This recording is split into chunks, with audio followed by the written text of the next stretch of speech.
Since the beginning of time, human affairs have been watched, controlled and scrutinized by a small elite cabal, which have been plotting and manipulating mankind, working towards complete global government to seize total control. Slowly but surely this shadowy group have been drawing up their nefarious plans and reaching into every aspect of society. One of their aims, to create a new world order, an authoritarian world government without national sovereignty, and this includes a depopulation agenda to reduce the number of people who are no longer of any use to them, perhaps down to as little as 500 million people, if the Georgia Guidestones are accurate. Through families such as the Rockefellers and Rothschilds, along with powerful organizations such as the IMF and the Council on Foreign Relations, and at Bilderberg meetings, plans such as Agenda 21 and Agenda 2030 and others were hatched. Plans to transform the world and to implement top-down government control. Funded by Bill and Melinda Gates Foundation and the World Economic Forum, and others looking to profit from disease, Event 201 was one such plan.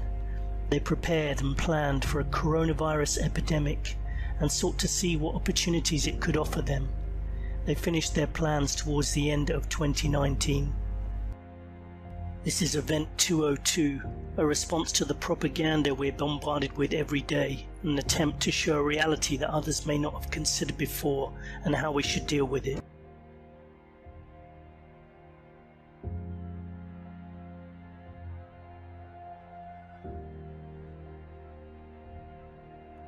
We are told that the origins of the disease called COVID-19 came from China, and it's said to have started in a wet market in Wuhan, or was released from a level 4 lab nearby. The virus quickly took hold due to its high infection rate, and the Chinese government went from being an oppressive government to an even more tyrannical government overnight, and started lockdown measures that were to become a model for the rest of the world. With which China detected the outbreak, isolated the virus, sequenced the genome, and shared it with WHO and the world are very impressive. The virus spread across the world, and by April there were said to be 2.5 million people infected. Luckily, there was plenty of advice on hand. Covering the mouth while sneezing and avoiding raw and undercooked food. To stop transmission of this virus, it's very important that sick people wear masks. The world came to a halt. Bars, clubs, restaurants, gyms, shops and businesses closed down in varying degrees across the world. People were told to stay inside to save lives. Each country has followed the measures and appears to be working in lockstep, working together and cooperating in a way never seen before. Saving lives means even tougher social distancing rules for indoor gatherings. Control measures are now being brought in to condition people to change their behaviour, often aimed at children who are in the most critical years of education and are learning social norms. You should be distancing yourself from every fellow Australian where possible. People are constantly told to get used to this new normal. Adults are being conditioned to believe they are non-essential and encouraged to be aware of their mental health, perhaps to make it easier to detain people under the Mental Health Act. New laws have made this much easier. Mass gatherings such as religious meetings, concerts and sporting events have been cancelled. People have been told to stay away from each other. Prohibiting mass gatherings is a common tactic of fascist governments when they want to make protests illegal.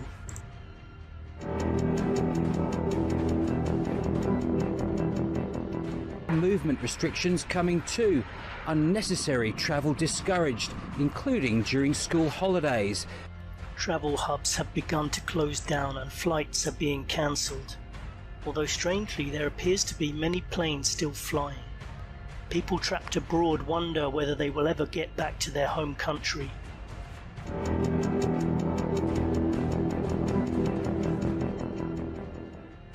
New restrictions have been placed upon us all.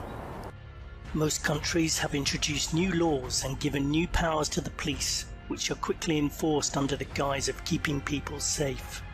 Curfews have been introduced in some countries, such as in Thailand, where there are penalties of 2 years in prison for those who venture out after 10 p.m. In the UK, the police can now enter homes and take a family member away on the mere suspicion they suspect COVID-19 infection, which of course can be without symptoms in some cases.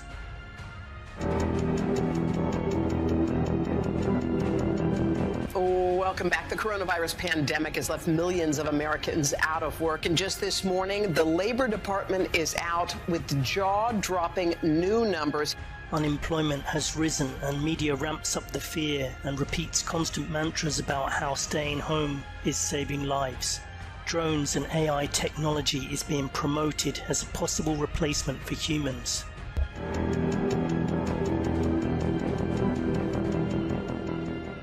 Global stocks dropped today after some oil prices fell below zero for the first time on Monday.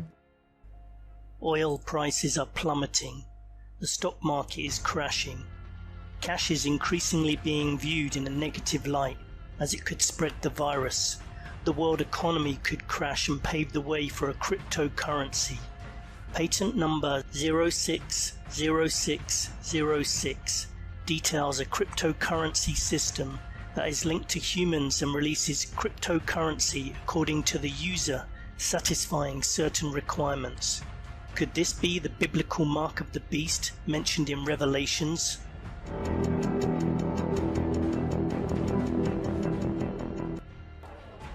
In many countries, food queues are getting longer, desperation is mounting. People are looking for discounted food as hunger and starvation become a real possibility in the coming weeks, particularly in less developed countries. As starvation becomes a real possibility, it's likely that a solution will be offered. GM crops. Companies such as Monsanto will be on hand to provide people with genetically modified mass-produced food.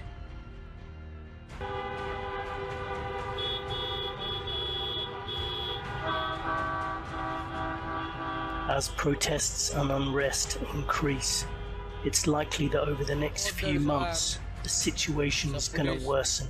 Shoot them dead.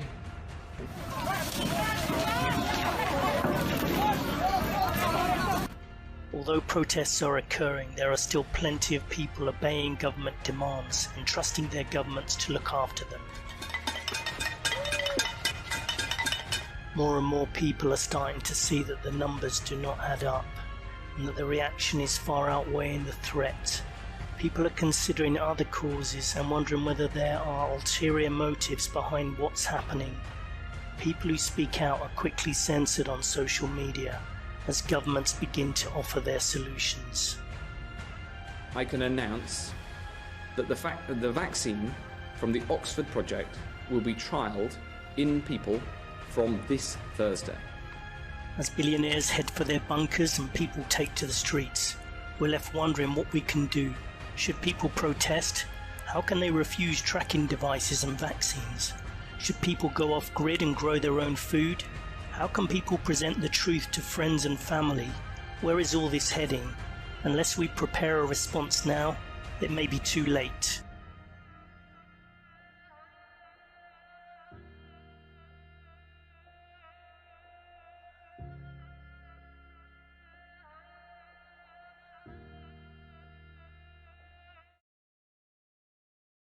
Everybody, welcome to Event 202. I'm your co-host, Shelley Lewis, and I'm co-hosting with Karen B.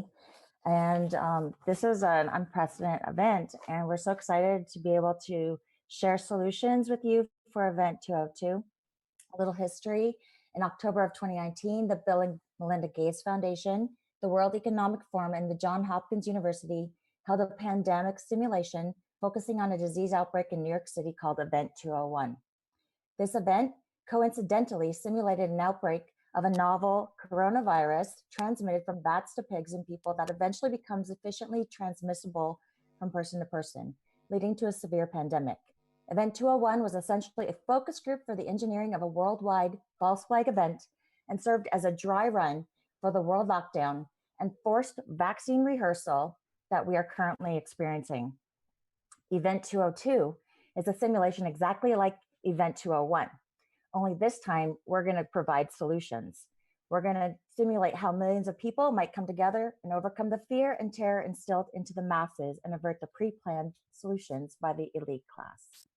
I'm happy to introduce Karen B as my co-host, and she's going to take it from here and talk about how this is going to work today and the format that we're going to be conducting this with. Hi, Karen.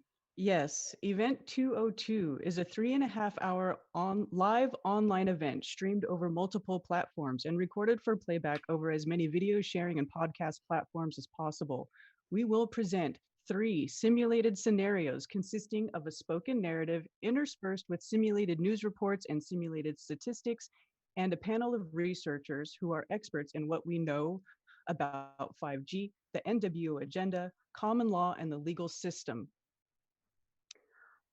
as well as alternative health, police and army tactics, activism, off-grid living, self-sufficiency, martial law, and any other relevant fields will provide their perspective on each scenario, with the aim of formulating and crystallizing viable solutions and strategies that could make each scenario feasible.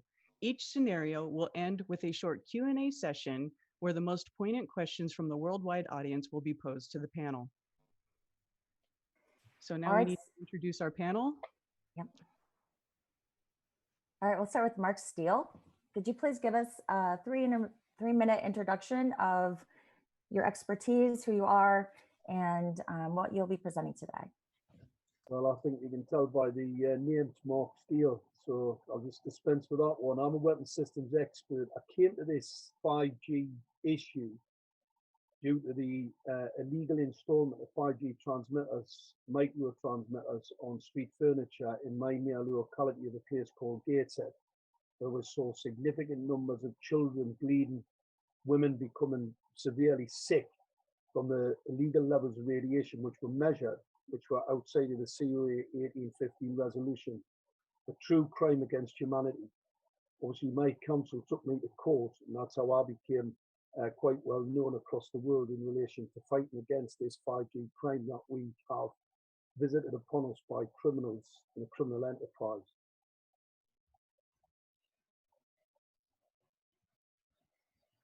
Okay, great. So the next guest will be introducing themselves will be Ronald Angel, please.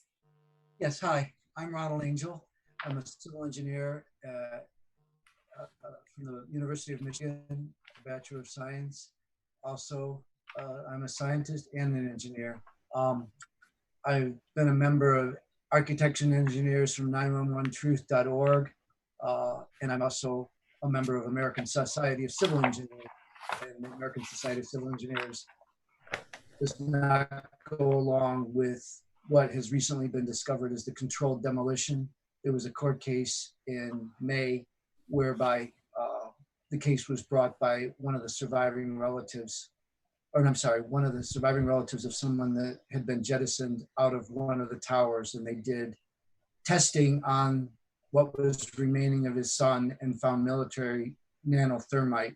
So I've been a very outspoken individual for 9/11 Truth. Dr. Lieutenant Colonel Bob Bowman spoke out at the University of Pacific in 2007. He was actually, before Star Wars, he was head of the missile shield to protect the United States. At that time, it was to use missiles shooting down other missiles. He said it was Richard Cheney that planned 9/11. So I survived a genocide in Chicago. We thought we could bring impeachment proceedings and indictments against Bush, Cheney, Rumsfeld, and Rove. Karl Rove was indicted. He's recently been pardoned by the current administration. They used poison in the water. I distilled my water to survive. The dog food in 2003 in Illinois was poisoned. I called my vet. Why is my dog throwing up? She said, all the dogs are throwing up. And so she said, make all the dog food in a, rice, beans, dried beans, and chicken and vegetables. And that saved my life. Between the water distiller from Sears Roebuck Company and making my food from old dried lentils and other beans, I lived through the genocide. I witnessed many people, many of my friends that died. The best thing you could have is a water distiller, and also dried food. And I actually had to look for dusty cans because the commercial grocery store, the Dominick's and the Jewel's grocery store were attacked by what Dr. Lieutenant Colonel Bob Bowman said was Blackwater, XE, which is Eric Prince's company from Michigan, and Wackenhut, which is now G4S. They actually came in and did these psychological operations. And I just can't thank people enough for being on this. Also, they use sarin gas, I was told, in Oak Park, Illinois. Thank you, Ron. Yes. Thank you, Ron. Yes, you're welcome. And who do we have next on the panel? Okay, we'll be introducing Amanda Vollmer. Hi, thanks for having me. Hi, Amanda. Hi, I'm in Ontario, Canada. I don't know if there's other Canucks on the panel. I'm a Bachelor of Science in Agricultural Biotechnology from University of Lethbridge, and I went to Naturopathic College, Canadian College of Naturopathic Medicine, and that was the beginning of really the training, but it's really about being awake. And from, since the age of 8, I can see this world as it is. A lot of people can't seem to see truth and see the scams going on around us. So I have that angle coming in.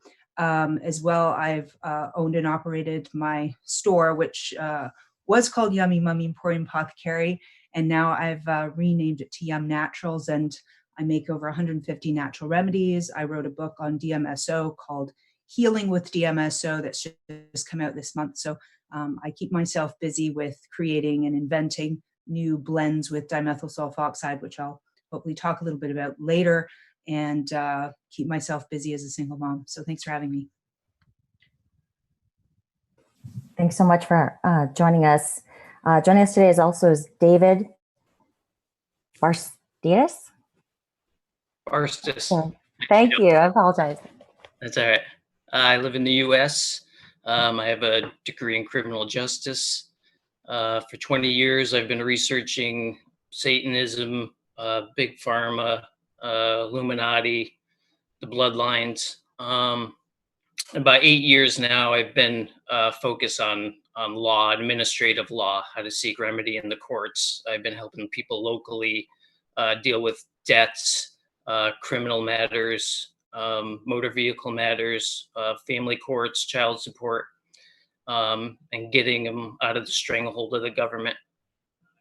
So that's pretty much my area of expertise. So I'll keep it short. Thanks, David. Next up is Matt Landman.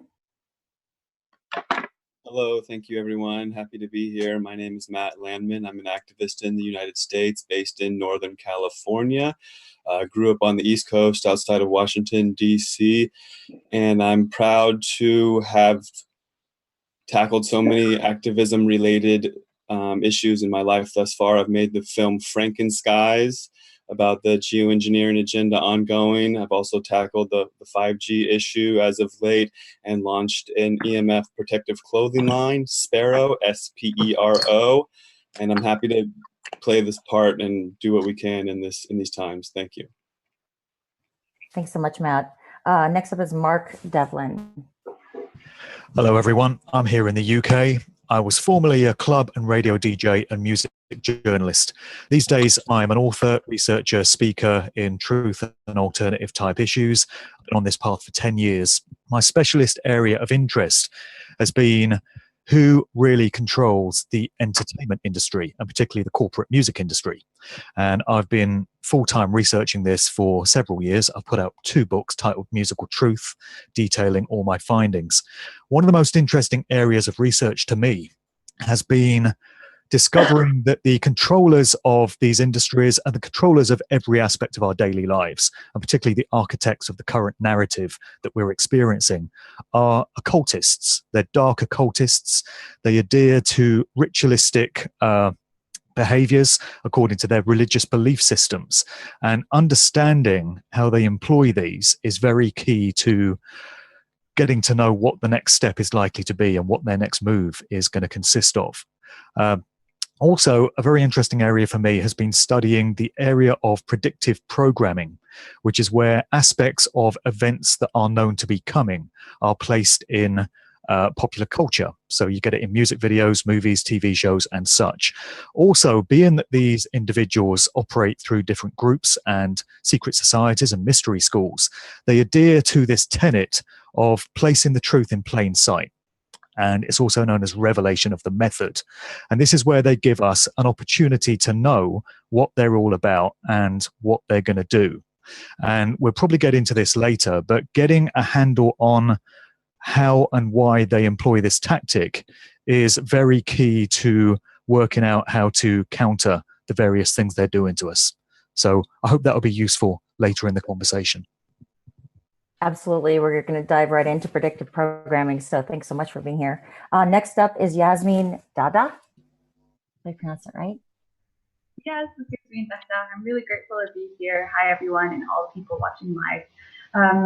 I am a writer and researcher in a biology degree, and my previous history with professional studies have included cognitive neuroscience and psychology, but all the things that I've learned have been through my personal research, having gone through multiple sicknesses and had to heal myself. So my personal expertise is with natural remedies and learning through lots of experiences that I had, detoxing, fasting, trying different remedies through nutrition and herbalism. But the reason that this has been important for me is that the awakening procedure changed the professional path that I was on, as I've always had an interest in the life sciences. The understanding that there are patterns and symbols in everything that happens around us has basically changed the path that I was on. And of personal experience for me has been going through really tumultuous and abusive experiences in which I learned the mechanisms of psychopathy, abuse, and gaslighting. And I found those expressed all around me, not only in shadows expressed within myself, but in things that happen around us. And the studies of this type of thing have shown me the type of behavior that occurs around us, including the predictive programming and how it is that we are affected on a mass level. So the studies of these things, liberating ourselves on a food or medicine product level, as well as understanding mind control and frequency warfare, can actually liberate us from these signals around us that script our reality. I'm really grateful to be there. Thank you. Thanks so much, Yasmin. We're excited to have you here. Kate Shimarani. Hi. Hello, can you all hear me? Yes, we can hear you. Oh, hi. Thank you. Okay, so hi. So I'm a registered general nurse, an independent nurse prescriber, and I hold a diploma in personal nutrition. My life really changed over 8.5 years ago when I was diagnosed with a very aggressive cancer. And following surgery, I just opted out of every other form of treatment, even though I was advised that I would die. That was to completely change everything that I was ever taught about modern allopathic medicine, and I looked at the whole history of it. And I've seen that go on further, where everyone really, apart from the emergency room, everything about nursing is really about applying a pharmaceutical drug. And no one actually knows, really, from what I see, how to actually heal a body. So you see all of the doctors now, all of the healthcare professionals have the complete monopoly. We have the 1939 Cancer Act in the UK, where you're not actually allowed to tell a patient you can cure them. And so what you see now is just a pharmaceutical-led industry, which is what it is. The attempt is to make you sick and keep you hooked on lots of drugs.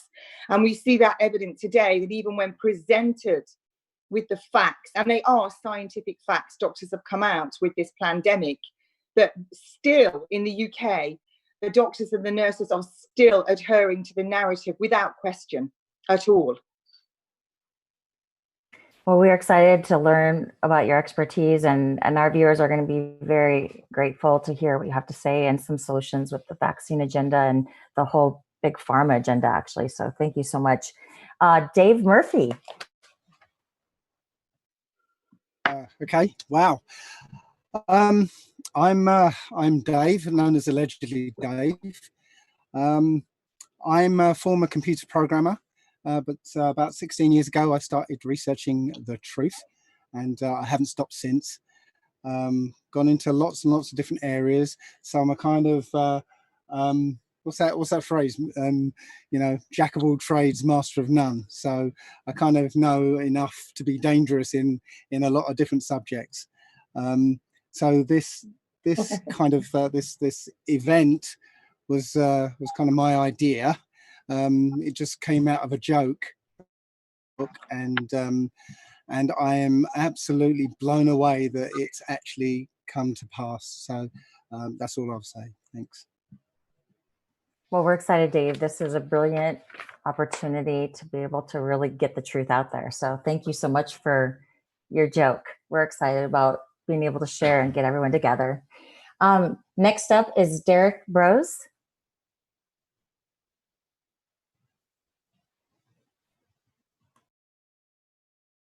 I don't think he's actually made it yet.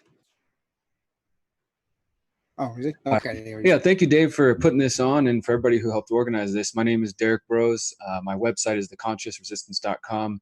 I'm an author. I'm a journalist. I have a radio show based in Houston, Texas, and I've been active for about 10 years now, writing books on many of the topics that have already been mentioned.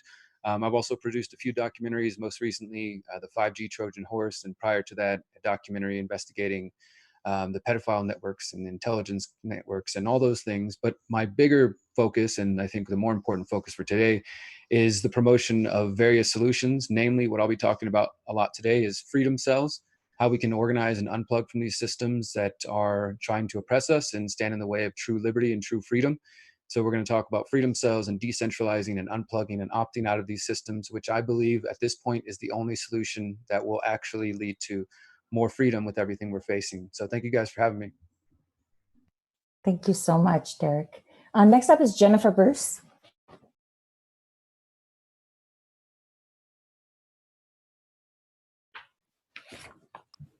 Yeah, I don't think she's on the chat yet. All right, we'll be directing now to Cyrus Parsa. Hello, everybody. I'm originally from Iran. I lived in China for a bit with some fighting monks. I have a bachelor's in international security and conflict resolution, a master's degree in homeland security, a PhD that didn't finish. In 2017, I formed Loyal Guardian Security, which had to do with artificial intelligence, China, Iran. 2018, I formed the AI organization.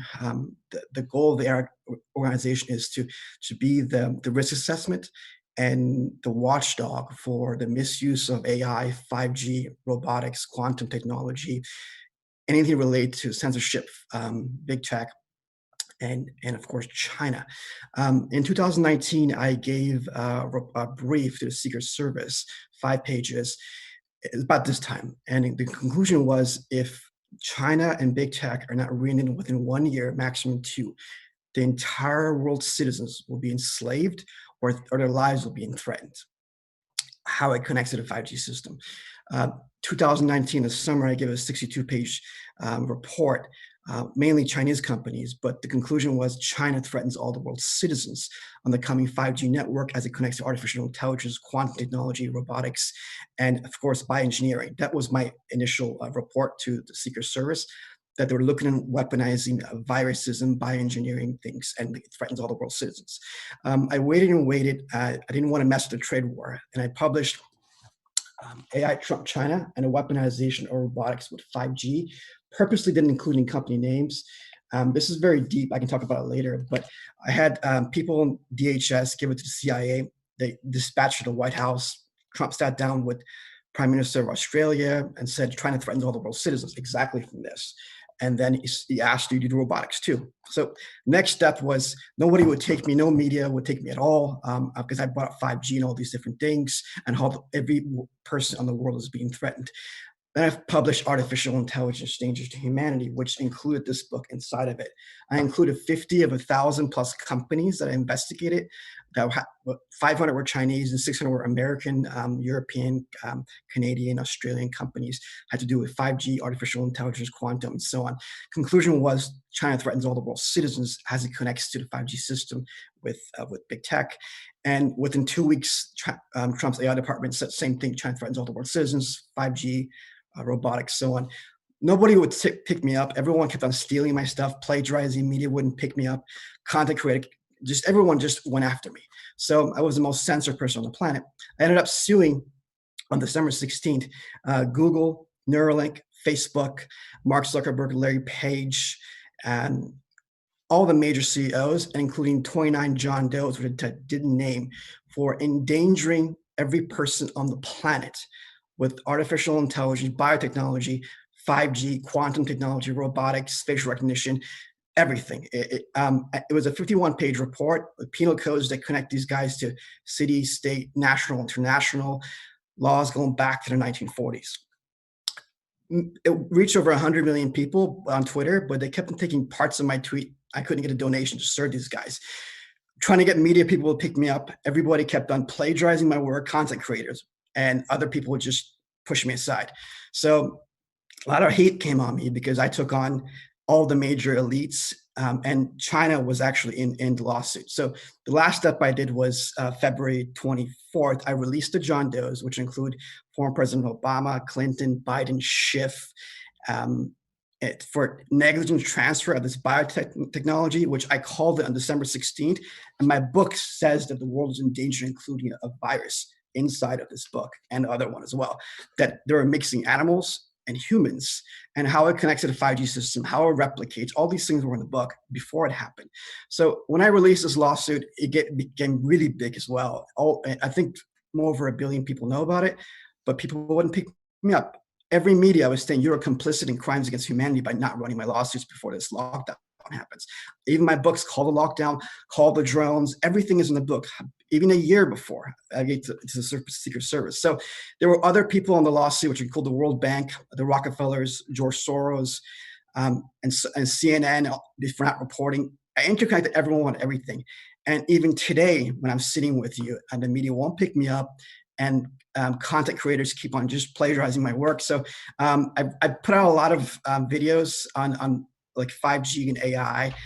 Again, they come from an extract of 1,000 companies that have been Excellent. Excellent, Cyrus. Thank you. I don't mean to cut you off. We're going to just, we're going to definitely pick up more information on that. We want to keep the panel moving so we can get to the first scenario, but thank you so much. We can't wait to hear more about it. Next up is Shai Danon. Hi, everyone. It's a great pleasure to be here with you. My name is Shai Danon. I'm from Israel. In the past year, I've interviewed some of this panel, which we have here now. I was created by the image of God, so I am a man, unlike maybe other stuff that's going on at the moment around the world. And since 2008, I've been researching truth. I'm a great fond of truth, so I'm doing my best in achieving it and spreading the word out. Since I discovered about 5G, almost on a daily basis, obsessively, I was researching it and putting out information to let people know, especially in Israel, in Hebrew. And not many people are doing my work at the moment in Israel, and I hope more will do. But just to let you know, in the past 5 or 6 weeks, from few dozen people who know about 5G, we have now more than 100,000 or hundreds of thousands of people in Israel who know what is 5G and are willing to stop it.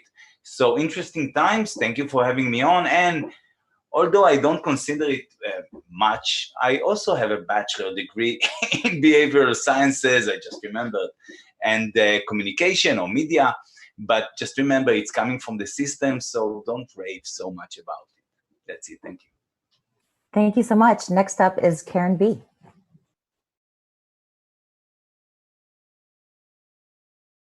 Okay, we're gonna we'll come back to Karen. We're gonna next up is Celeste Solom. Greetings from the Rocky Mountains, and I'm on an organic farm right now. And my background is FEMA and Homeland Security, and also environmental medicine. And so I have a it's a YouTube channel.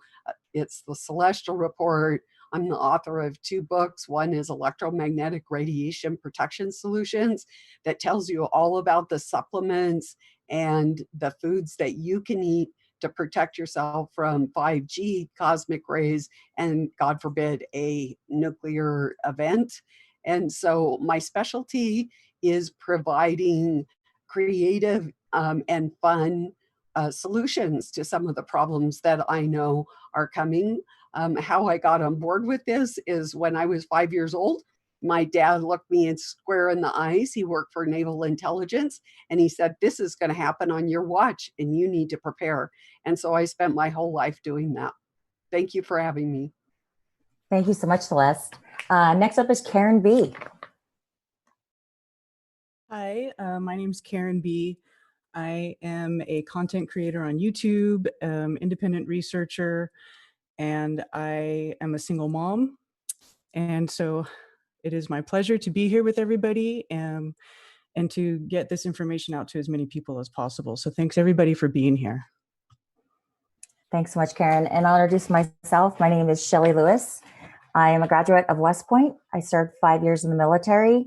I jumped out of airplanes. The expertise that I'll be bringing today will be martial law. I also have a holistic health practitioner's license. I was vaccine damaged when I was in the military. And so I'll be talking whatever I can contribute to that. And I'll also be talking about my military background and what's really planned with this whole New World Order here. But in the meantime, I have this awesome opportunity to take you on this journey that we're going to be experiencing with Event 202 with myself and my co-host, Karen B. So I think without further ado, we're going to run right into the first scenario. And the way it's going to work is we'll have a roundtable discussion about where we are, how we can avert some of the things that are planned for us, and what are some practical solutions that people can take right now, because the time is of the essence, not to promote fear, but this is urgent. So we're going to get this information out there. So Robin, our amazing technical facilitator, is going to run the first video for us.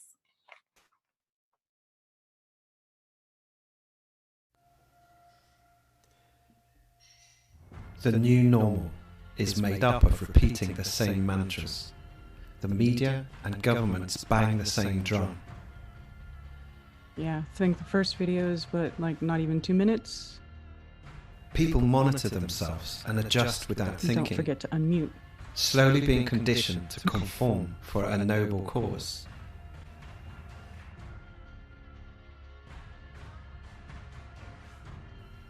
Under house arrest, people learn to live apart from each other, removing all important connections. So we can't hear the videos? Do we need to hear them?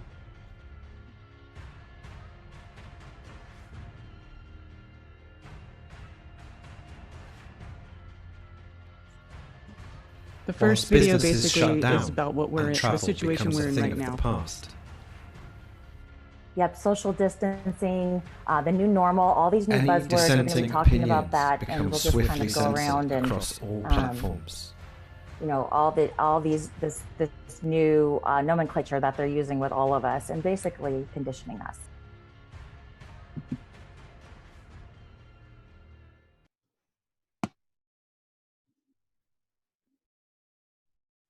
Okay, so what we're experiencing right now is what they coined as a new normal. And this is nomenclature that is stuff we've never really heard before, but I've heard it with the whole Paradise Fires. I don't know if anyone's familiar with all the burning that's happening in California. But you know, the governor came out and said, this is the new normal, get used to it. And so this is dealing with a lot of programming, conditioning. And so we want to talk about this, and let's first start. Let's take it away right now with Mark Steele. What are your thoughts on this? Well, quite an interesting point you just made. Conditioning. That's why I encourage everybody not to watch the mainstream news. The LED and OLED screens pulse modulate or subliminal messages, and they pulse modulate. It's called sticky architecture. So basically, there's a lot of people, you have to forgive them, that are in a dream spell. They are listening to the mainstream media, and obviously if they just keep on watching those main screens, they're pulse modulating. It's a conditioning, it's type of brainwashing. So they're brainwashing them into believing the narrative, which is completely fake. We've got a fake narrative going on the mainstream, and the reason for that is because they are running what's called an asymmetrical war.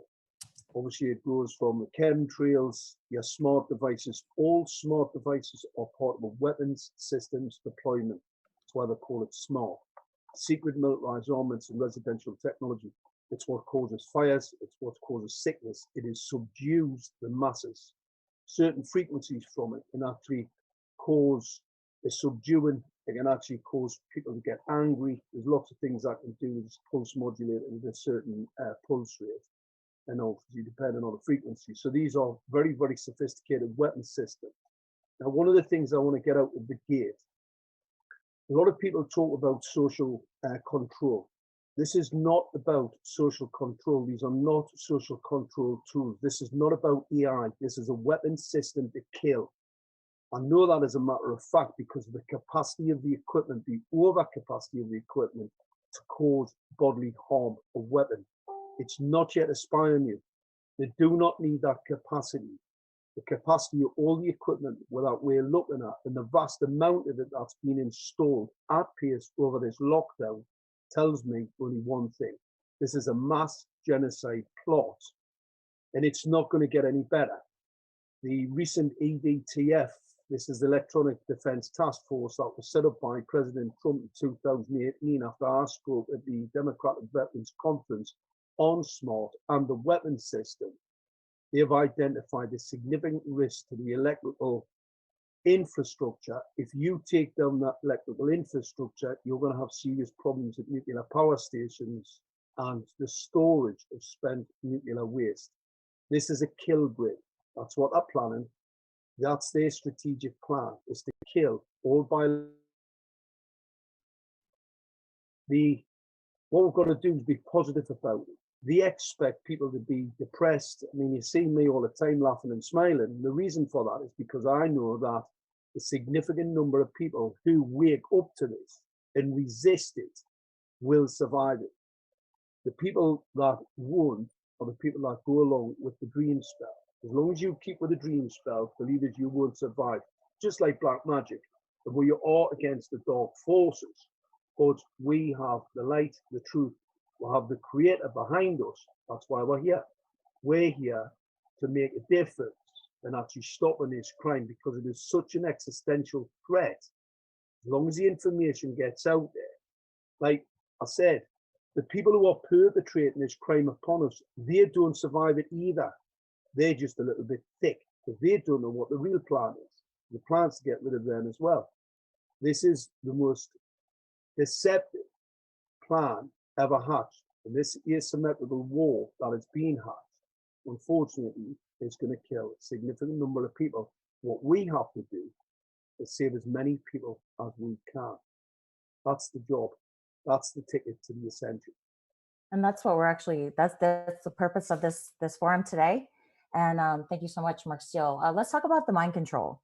We have people, 6 feet distance, get used to it, wear a mask. All these things are having to condition us. So Jennifer, I'm going to divert to you. Can you talk to us about mind control?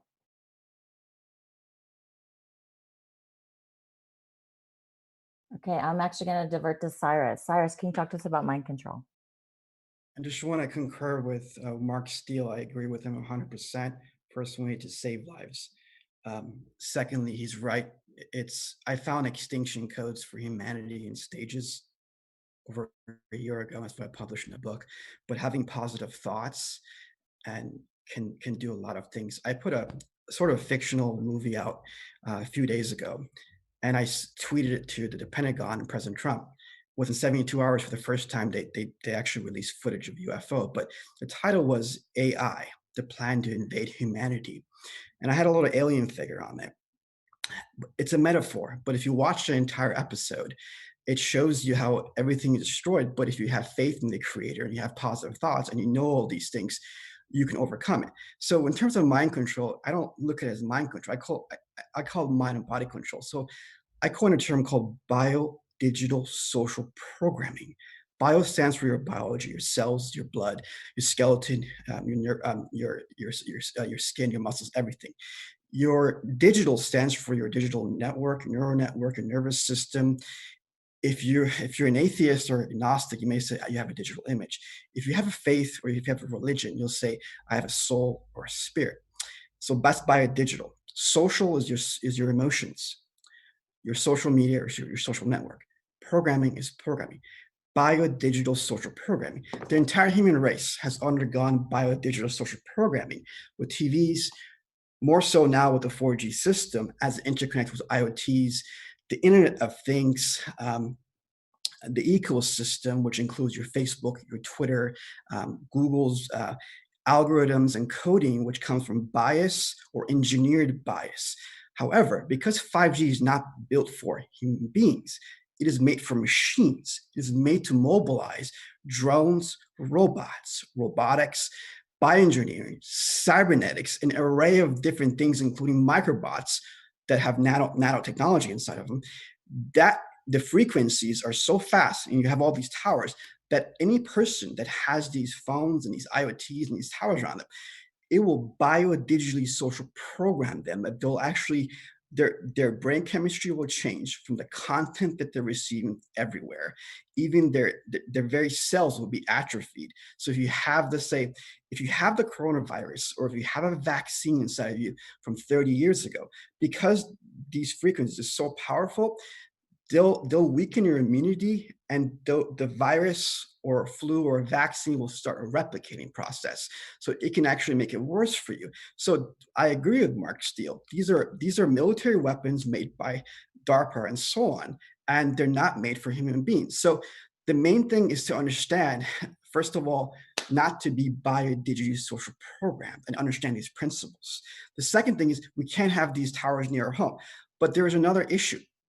The issue is China threatens all the world's citizens, and they're trying to get 5G, 6G, 7, 8, 9, 10G. It's a space war.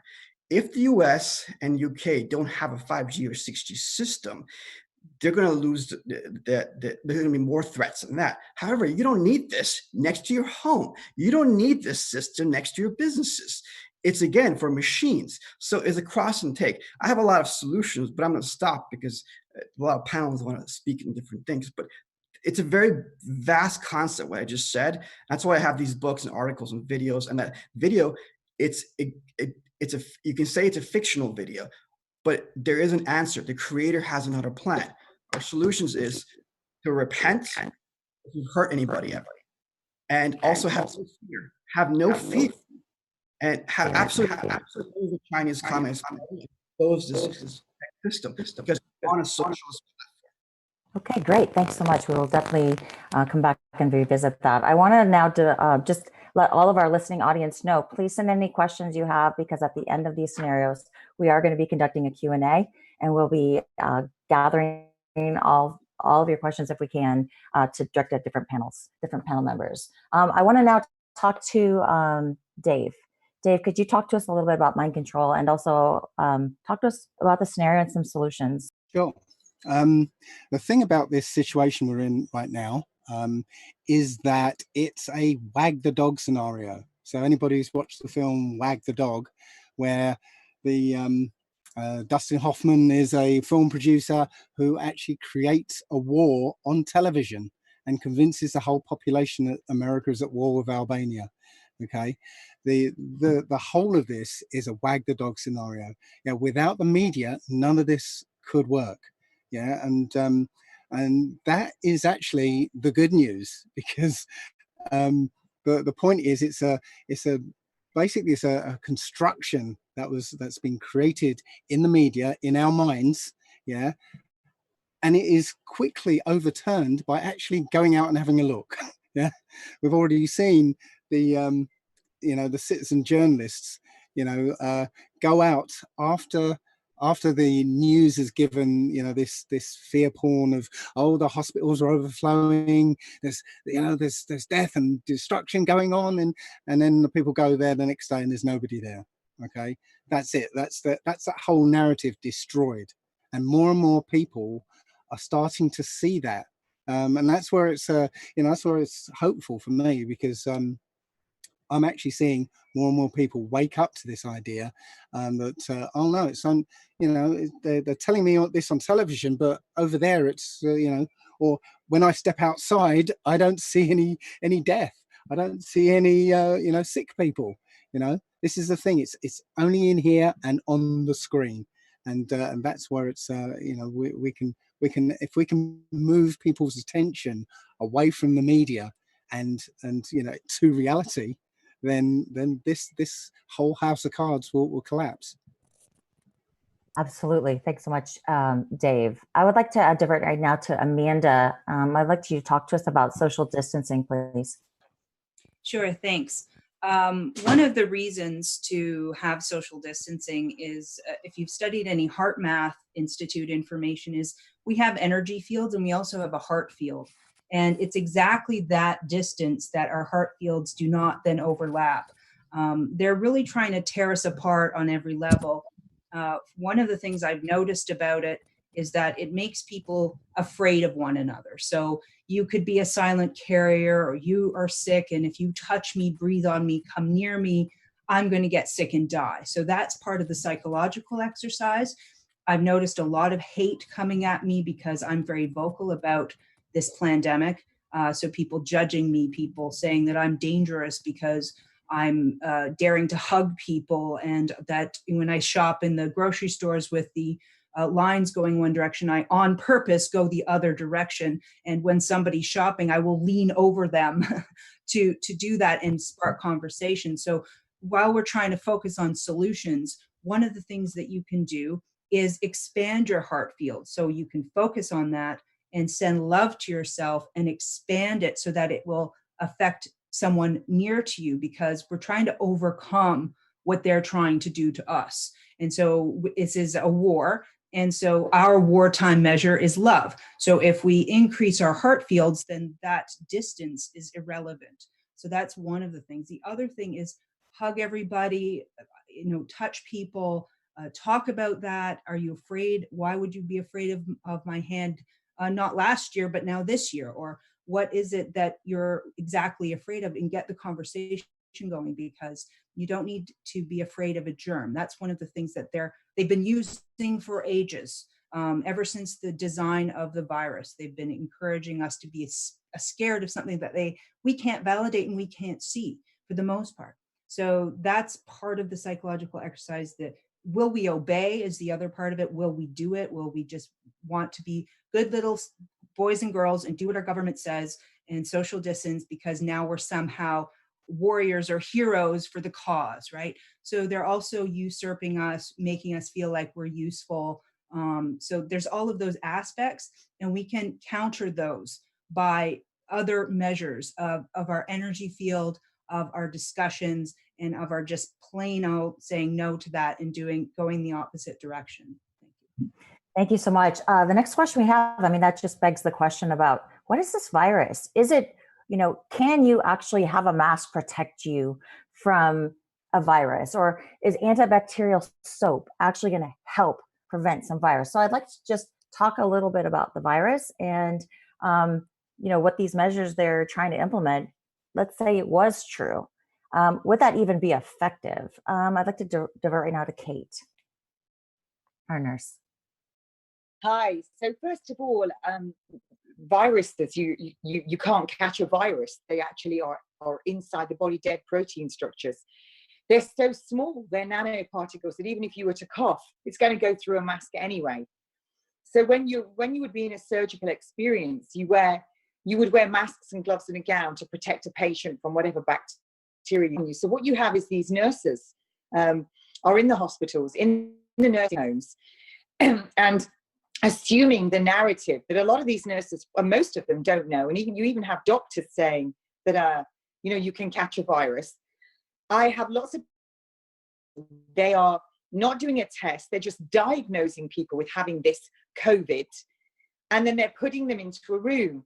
So people that are coming in that they're not sure if they've got it, they're waiting for tests or whatever, they're putting them in the same room. Well, that doesn't make sense. That's not, you have barrier nursing and reverse barrier nursing. So if you didn't want other people to get it and you didn't have confirmed cases, you wouldn't put them in the same room.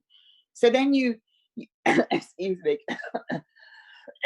COVID, you have You have in nursing homes, they're saying that these patients have got COVID, and then they're wearing the same pair of gloves to go into each room to take in these patients' food, to take in their medications.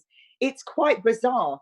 And then to wear, when you see certain people wearing masks and not other people, none of it actually adds up. And it's almost as though, I will say this, when I see nurses taking photographs of themselves with their masks on and their gloves on and their aprons on, waiting for all the patients to come, but they're wearing the same apron, the same gloves, it doesn't make sense. It's almost like they've lost all rational thinking, because that would mean that everyone that's coming, you're just transferring constantly. If it was so contagious, like what they're saying, then you would be transferring it to every patient with what you've got on, because they're telling us 6 foot apart or 6 foot under, making out that you can cough, sneeze, barf, fling sweat, and breathe, and that virus is going to be in all of that. Well, if that was the case, then every time a patient's in front of you, it's going to be on your hair, your clothing, it's going to be on all your protective clothing.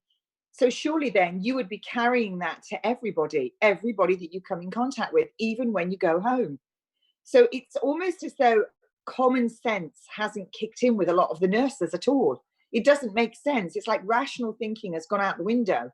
And then we see, I've seen police officers, and they'll have a pair of gloves on, and they'll be touching their radios, they'll be touching their uniforms, and then they'll be getting a hold of members of the public and putting them in vans. Well, then that would mean that they've just cross-contaminated everything with this really, really infectious pandemic. It's quite bizarre. Absolutely. And they're creating this fear of, a virus that's not how viruses are transferred. I'd like to talk a little bit to Derek Braz. Talk to us about, what about this disease that's all wrong? And, what are the common things that just don't make sense?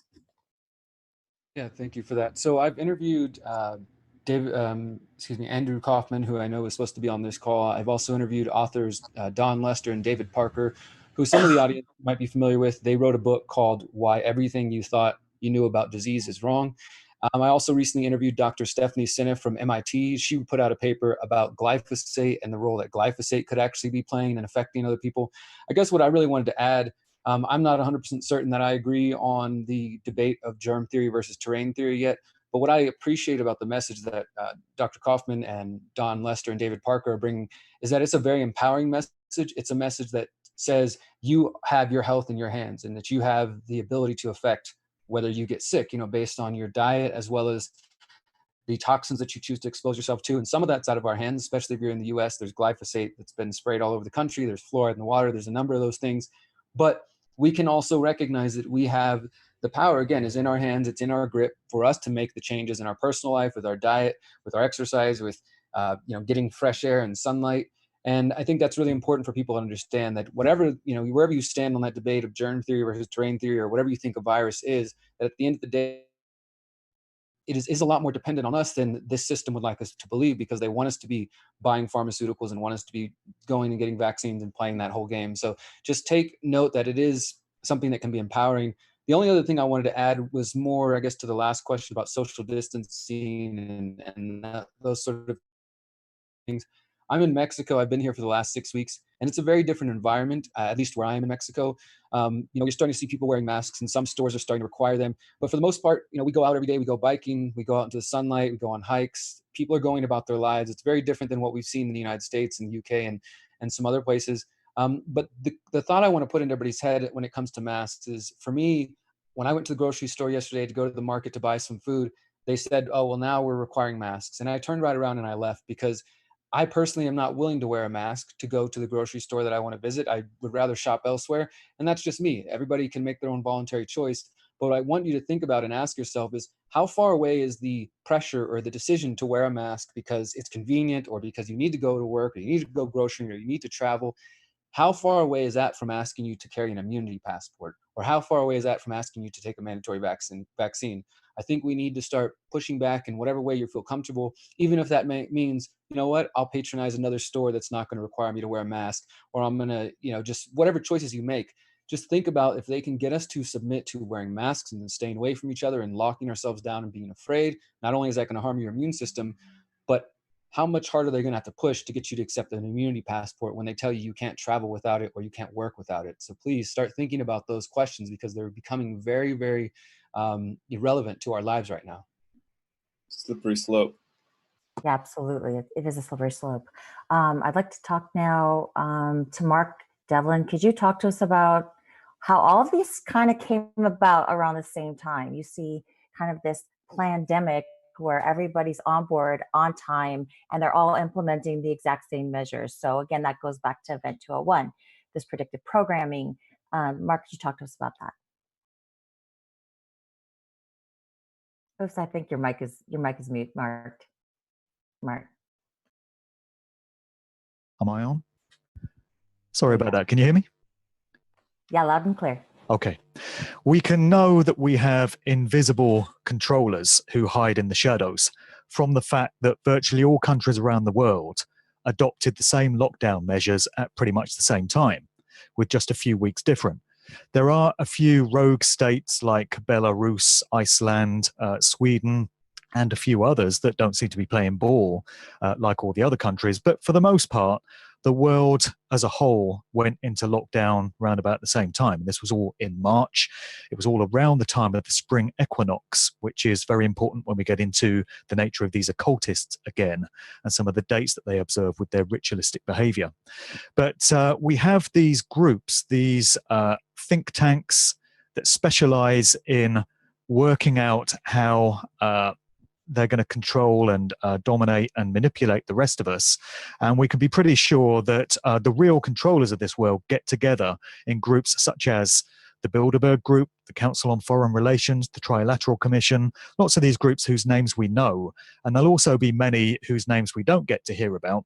But the point is, we can know from this that governments don't run the world. So Boris Johnson is not in charge of the United Kingdom. Donald Trump is not running the United States. There are other higher ups that are dictating the way these things play out.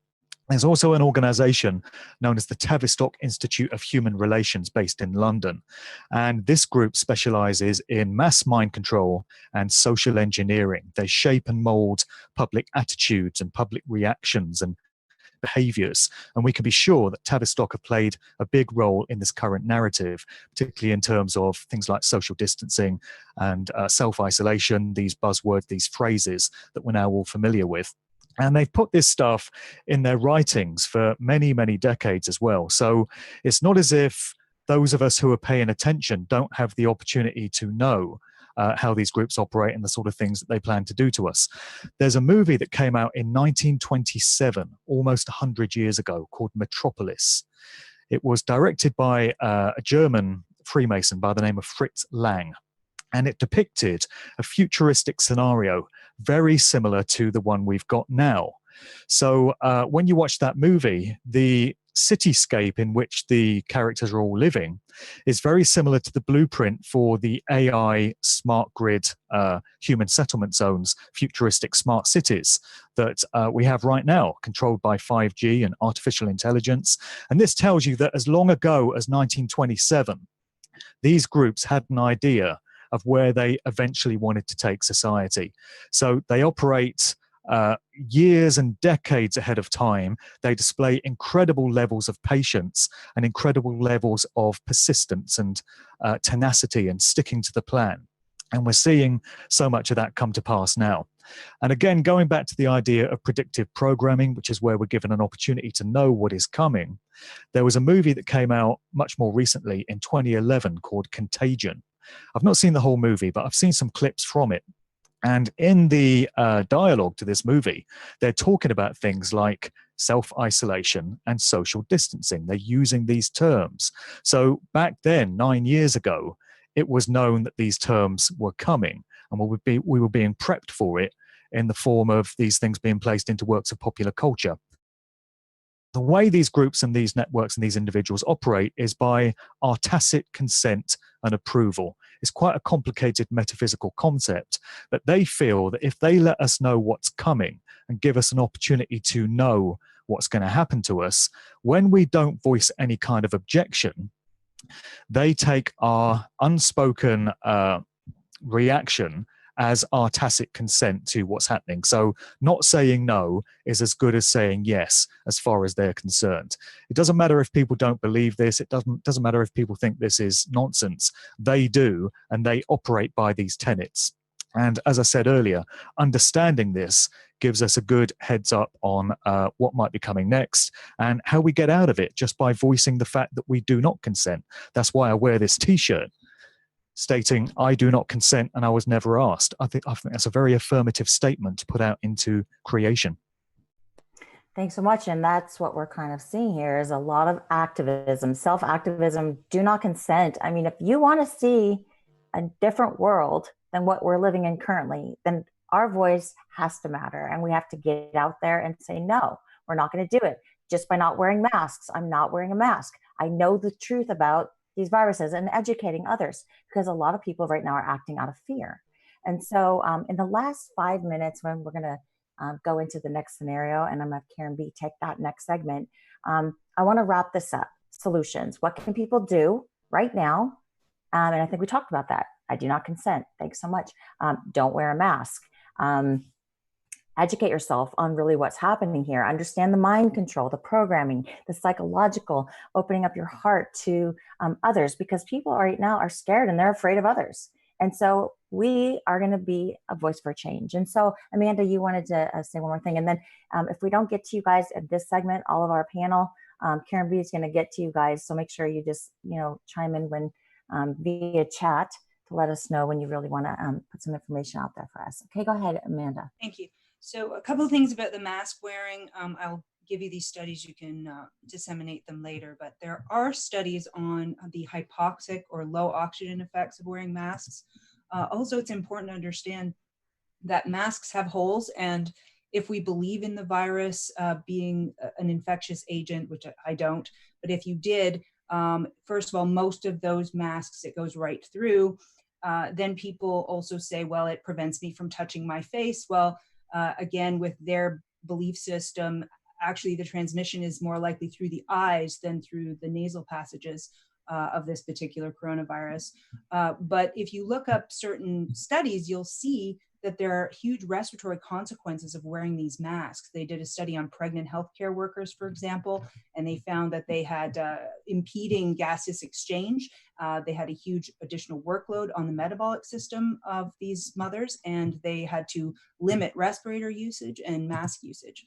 As well, there's something called hypoxic training. So if you actually do like mountain running, that kind of thing, they actually have a training where you can increase your red blood cells by wearing a mask, because you're rebreathing your own carbon dioxide and you're increasing your red blood cell production. So you're actually really stressing the body's resources to try to gather and gain more oxygen from the rebreathing problem. As well, there's another study, there's a couple of them. One's called a cluster randomized trial of cloth masks compared with medical masks, and they found that the cloth masks actually increased infection because as you're breathing, bacteria is accumulating as well as moisture on the inside of the mask. People are reusing masks, they're wearing them all the time or long periods of time, and that can actually ironically lead to respiratory infections and respiratory issues. And then there's a whole cacophony of variations on how mask wearing affects your psyche. For example, not just respiration, thermal equilibrium, your vision, but your communication with others, your feeling of well-being, your personal procedures like eating and drinking and sneezing and coughing and these sorts of things, and how you get around in your day-to-day with having this impediment to free speech and communication. So there's a lot of psychological aspects to it, as well as health implications that really need to be considered and discussed openly, because obviously we need to avoid mask wearing for more than one reason. Yeah, the mask is a muzzle. The mask is a muzzle. So, okay, I want to divert now to Ron. You wanted to make a comment, please. Yes, I have been doing a lot of research in this, and it seems the seeds of destruction were laid just as what you had said. You were vaccine injured. I have a document from the National Library of Medicine, January 2020, influenza vaccine and respiratory virus interference among Department of Defense personnel during the 2017 and 2018 influenza season. And I sent as a group chat message a photograph that the flu vaccine increases your chance of getting COVID-19 by 36%. So what was done, obviously the military came back from their service. They had spouses or family members that they were visiting. This, you know, the seeds of destruction were laid. Basically, you know, my father was in World War II. All of my uncles were in World War II. And they basically do what's called, you sign a piece of paper when you go into the service that they can do anything to you.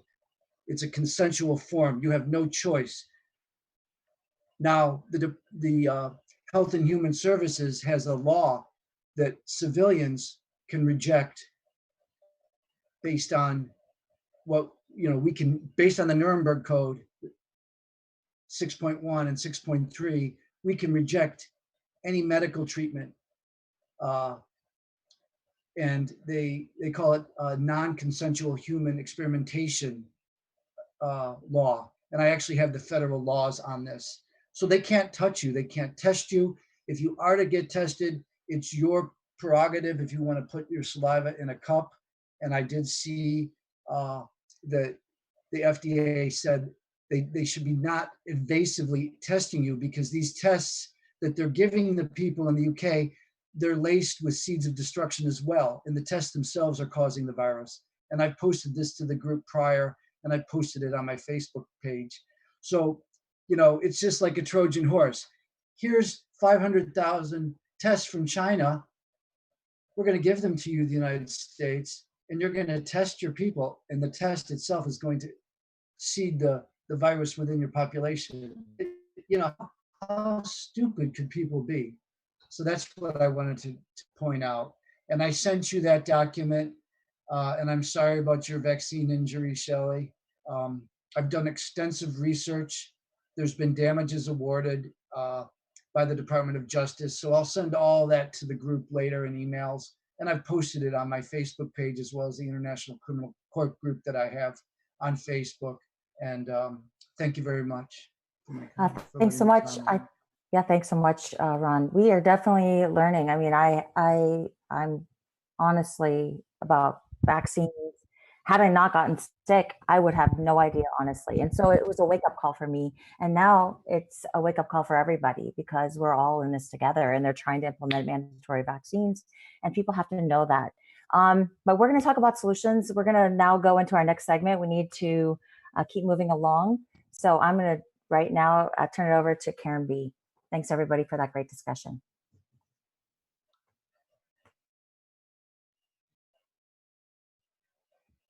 Event 202.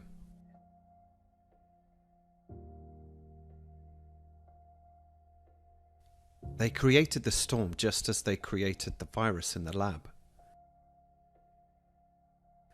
What better way to execute a plan? A fait accompli 2020.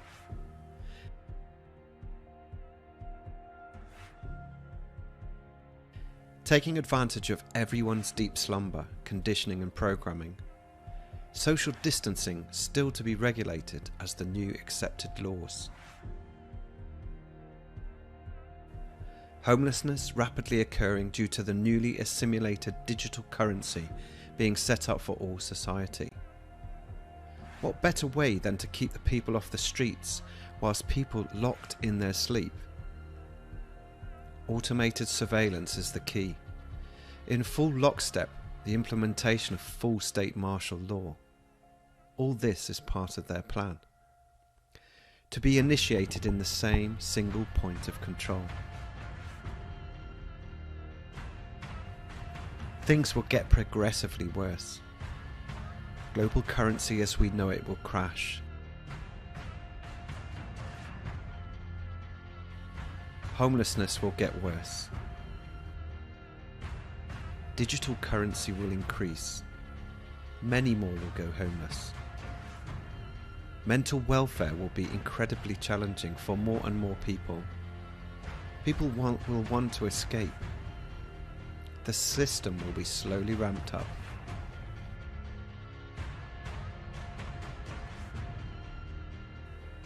People will have no choice but to be tracked digitally. Central control will be able to monitor all frequencies and track devices to people. All of this will be initiated under the vaccine procedure and soon become mandatory. The digital currency will also come into play and be available to all those who've taken the vaccine. This will cause mass levels of mental stress, which they won't care about but just feed off. The police state will slowly be formed, and under the guise of a 5G D-Wave technology running through to their artificial intelligence system, this will then be incorporated into the vaccine implemented technological state, integrated into all human beings and into smart cities. This will be implemented en masse. Some will accept it willingly, some unwillingly to a degree, but the enforcement people will be on hand to establish this. Militarization will be the key. Worst case scenario, as you can see, there will be enforcers coming into people's homes, invading privacy, and people that don't accept this, there will be detainment, fines, destruction of property without warning, and vaccines enforced. AI will be used to maintain complete control over every aspect of people's lives, from travel, work, finance, health, freedom of movement, communication, friendships, and especially conformance to a social norm.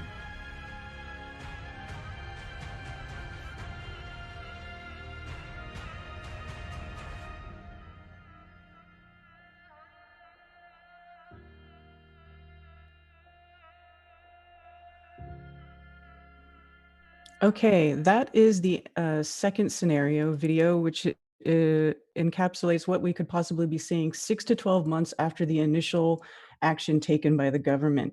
So what we would like to do now is direct the next question, the beginning of our Q&A for scenario B, to conscious resistance. What do you think that people can do to prepare themselves for actions that they could take in the 6 months after the initial action, as far as possibly vaccines and implementing new technology, a new 5G technology infrastructure in local areas? Yeah, so thank you for calling on me. It's Derek Bros with the Conscious Resistance. As far as 5G and the video was touching on vaccines, it was talking about biometrics, and this is what I call the technocratic state. Some people refer to it as a technocracy. And you know, we just have to face the reality again without fear, but just awareness. You know, fear doesn't. When you're educated, you understand what's going on. But the reality is, I mean, I'm looking at a headline announced 2 moments ago. New York City announcing contact tracing program will be the example for the rest of the country. You know, they're talking about monitoring people with their smartphones and the push for digital certificates. And of course, people like Bill Gates pushing vaccines, and yes, 5G rolling out even quicker than it had been prior during this whole crisis. So those are very real things that we have to contend with. And, you know, there are steps that we can talk about as far as protecting our health and those sort of things. But I guess what I would focus on for the moment in relation to 5G and really in relation to any of the problems that we're going to cover today is what I call freedom cells. And freedom cells is just small decentralized groups of 7 to 8 to 9 people who come together to share skills, to share ideas, to share resources. And the goal being that, say I start one in Houston, we have a East Houston cell, and we start growing our own food. We start learning about how to take care of our health and educate ourselves and do all kinds of, you know, important, empowering activities.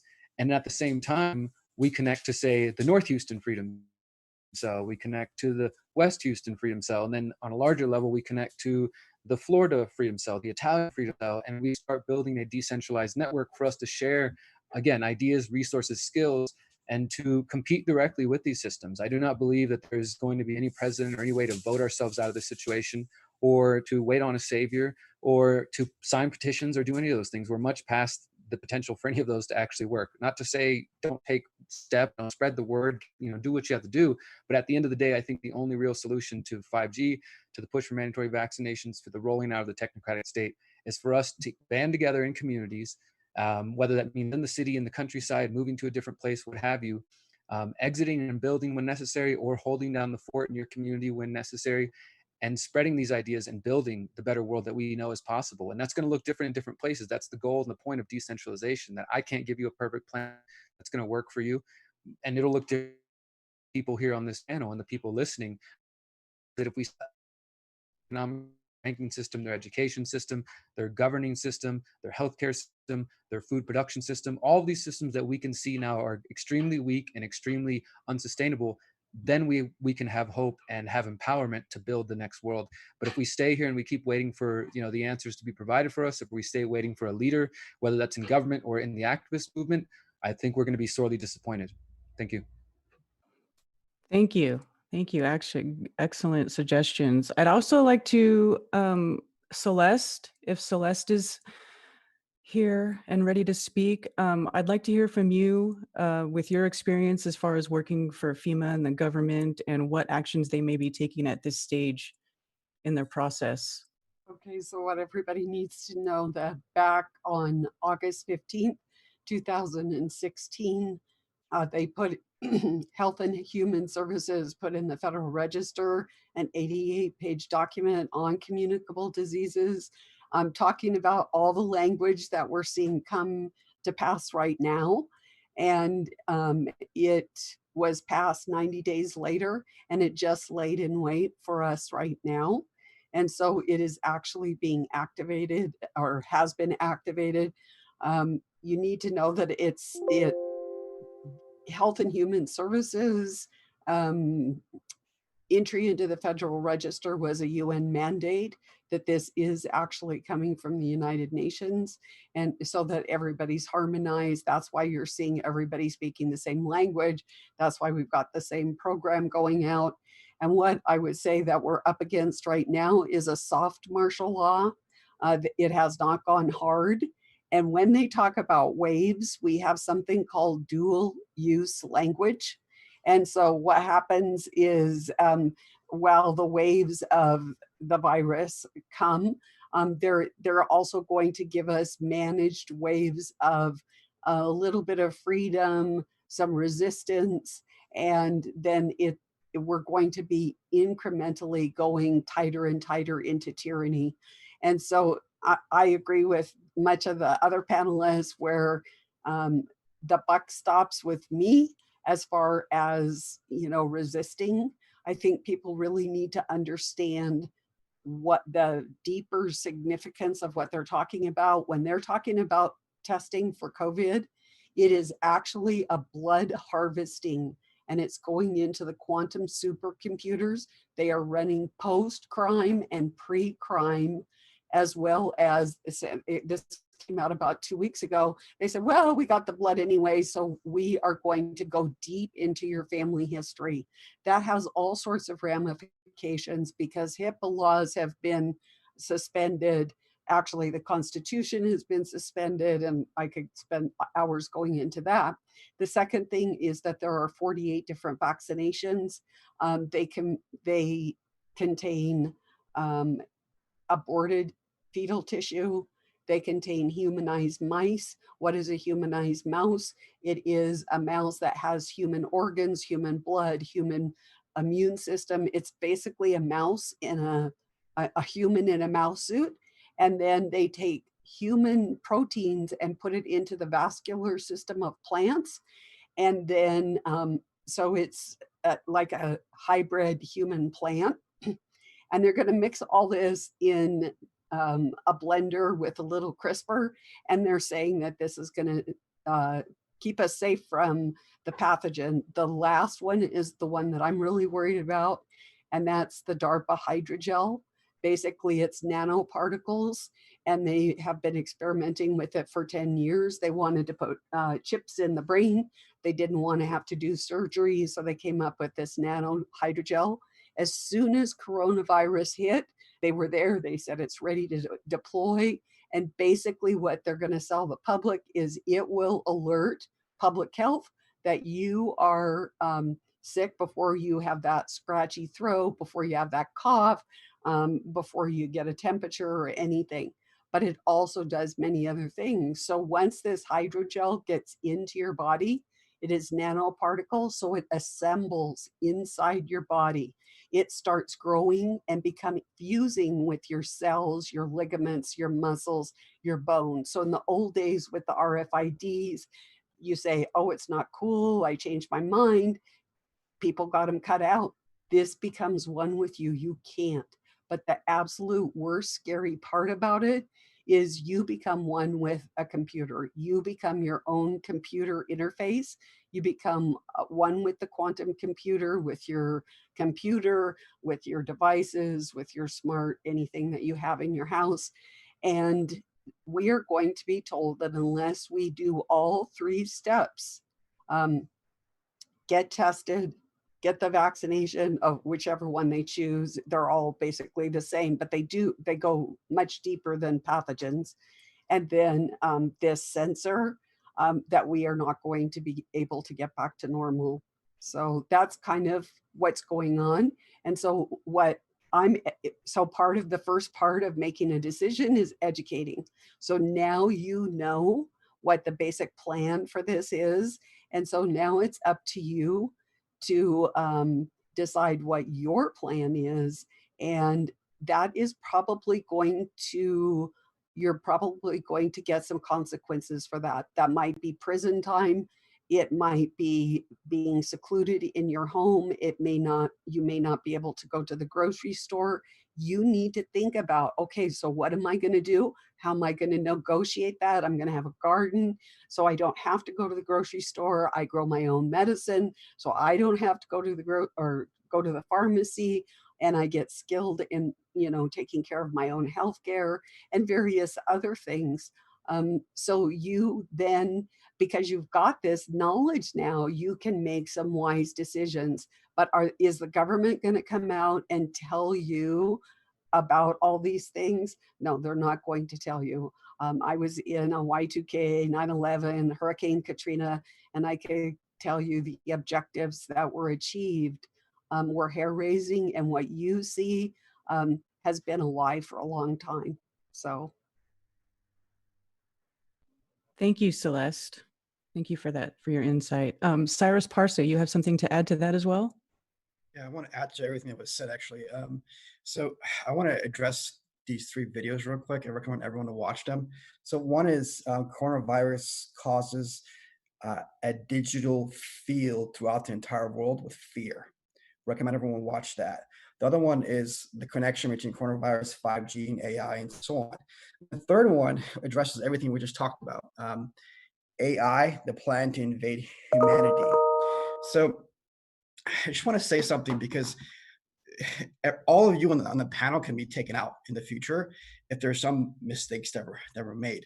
So I agree on everything you say on principle. So if there is an entire lockdown and we stop food supplies, and then all these drones come in and the machines come in, the robots come in, facial recognition, voice recognition, biometrics, then we lose our constitution and everything. So we're enslaved, and then it could lead to mass chaos, murder, death, the extinction codes that I found in stages. On the other hand, this virus I found is a real virus, and it replicates, and it gets reinforced by 5G and fear as well. So if you don't have any type of caution, and it does spread and other people get killed, everyone on this panel loses their platform. So here's the issue. So I put this book out, and this has a lot of solutions. So on the subtitle, it says why the world needs to support the Trump administration against China's regime. Let me explain why that is. People made fun of me, a lot of people, millions, and now I saw it was all right. So please just listen up. It's really important. So I chose George Washington because he in the Constitution. I put Trump's head on there. And this here, the phone resembles a smartphone, programming everyone's thoughts with fear and everything else to accept robots, cybernetics, and then the 5G system rolls out, and IoTs and all the smart cities and the grid system, right, and controls you. But what generates all of this is Karl Marx. So in the big tech companies' brains and even a lot of our intelligence communities, their thought process, the digital layer that forms their thinking and the code they put in the system is formulated with socialism and communism, which connects to one platform and makes everyone's thoughts uniform on the AI system. In a sense, it dominates and controls everybody. And you have miseries like you did in communist China, in Russia, where 60 million Christians died, in Vietnam, Cambodia, and North Korea. So what needs to be done, we need to expose, I put the answer on the bottom. The whole world needs to expose China's regime. I know some people don't like Trump because of his personality, but he represents the Constitution, and the people around him, a few of them, they understand they don't want to do this. At the same time, if they release everybody at the moment and then a lot of people die because this virus actually replicates. So I agree with what you said, the digital field is important. Our thoughts, a wise person told me for every illness, 30% is physical and 70% is mental. So in the past, when you had plagues, you didn't stop your food production. You didn't stop your daily things, right? So if 20% of the entire world died, then they died, but people went on. But if you ever put everyone like mice in a little room, it potentially can take out 90% of the people, of the population, through multiple extinction codes that I found, which has to do with conflicts, has to do with fear, stopping food supplies, an array of different things. But the solution, as I put in that AI invasion video, is really threefold. And it's so vast, it would take me hours to explain, but really it comes down to this. Have no fear, improve ourselves, look inside if we've ever hurt our friends, our family members, strangers, anybody, repent deep inside and improve our morals and our ethics. Secondly, to expose this communist regime, because all those big tech companies, why did I sue China and all the big tech companies together? Because everything is generated to the Huawei system and the One Belt, One Road that connects Europe, Africa, the Middle East, and the Far East. President Trump came in, he cut that off mostly with China. So US is mostly protected. But unfortunately, there are the groups of people have been attacking him for 3 years. He wasn't able to save Europe. He wasn't able to save all the other countries. Nobody saw behind the scenes what was happening. They just attacked him for his character rather than the whole global picture. So my second solution is to expose China's communist regime for 20 years of slave camps, organ harvesting of Falun Dafa Christian, Tibetan Uyghurs, and why we were complicit. Do you guys think we're all sitting here out of coincidence? Why would, for 20 years, the whole world do business with China? And off of people's bloods, how many people were organ harvested? How many of your governments, our governments, knew about it, didn't say anything? Obama, he knew that Joe Biden took $1.5 billion. The same time they knew they had concentration camps of Christians, Falun Dafa, Tibetan Uyghurs, and they were harvesting them since the year 2001. And a technology that came from Google, built their surveillance system, and all these Western companies helped China to hunt, quarantine, and kill their own citizens. Now this sin is coming back to bite everyone in the world. That's why I'm saying expose the Chinese Communist Party and repent. The third thing is truly have a wish from our hearts, deep down from our hearts, to be good, to endure, and to be awakened and enlightened, have a blissful and beautiful future. This is our wish, but it has to come from our hearts and our sincerity. I can talk about this tech and this problem and this problem. All these billions of problems are interconnected to these three principles. It's very, very simple. All right. Thank you, Cyrus. Thank you for that. Amanda, you wanted to address the issue of the virus. Would you like to speak on viruses, please? Sure. It's important for people to understand that a virus has never been isolated. Not once, not ever, and never will be, because it doesn't exist as described. If you look at Dr. Stefan Lenke's work, he was the one really to get things vocalized. He's a German virologist, biologist, and he was actually the one to first identify a phage in the ocean, which are large structures that actually support the terrain of the fish and help them overcome disease. So they're not pathogenic. And when he realized that, he was like, something's very wrong. And he started to look at measles virus particularly and he wanted to see the original papers that identify the virus and name it, measure it, and describe it appropriately. And he found that in all the original papers, that was not done. None of the viral particles, as they have described and shown cartoons of, and colored pictures of, and fancy CGI of, they don't exist like that. They aren't seen on 2D microscopes properly. They're artifacts of the body, and they're produced when the body undergoes stress. Stress, toxins, and nutritional deficiencies will lead to issues in the body where cells start to proliferate because they have to fix a problem. And when you have waste material gone out of control, then you have to remove them. The body has to remove them. Now, if you are living a lifestyle where you're feeding yourself all kinds of bad foods, smoking cigarettes, drinking alcohol, drinking lots of coffee, not taking care of your health, then each spring you usually go through a natural sort of detox where you remove these materials through mucus out of the body. And if you take that mucus and you look at it under a microscope, you'll find all these kinds of particles. And if you're looking for these groups of particles, you'll kind of find what you're looking for.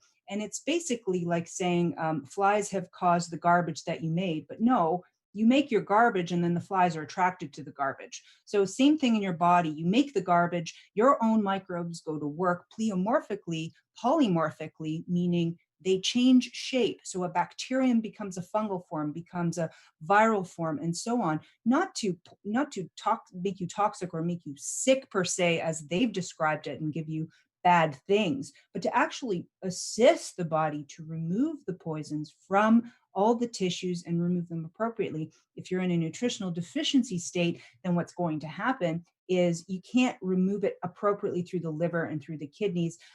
You will use other organ systems like the skin, as we see in measles or chickenpox, as we see in the lungs coming out, which is inappropriate. Ideally, you would go right through the liver. So people say, oh, you shouldn't say that, you might get it. And then what happens? And I say, I will never get it. I'll never get it because I detox my body regularly and I give myself good nutrition and I don't poison myself. I'm not afraid of anything that I couldn't even possibly catch anyway. So understanding that right from the beginning, we do not have a virus, we do not have it identified appropriately, and it does not satisfy Henle-Cox postulates.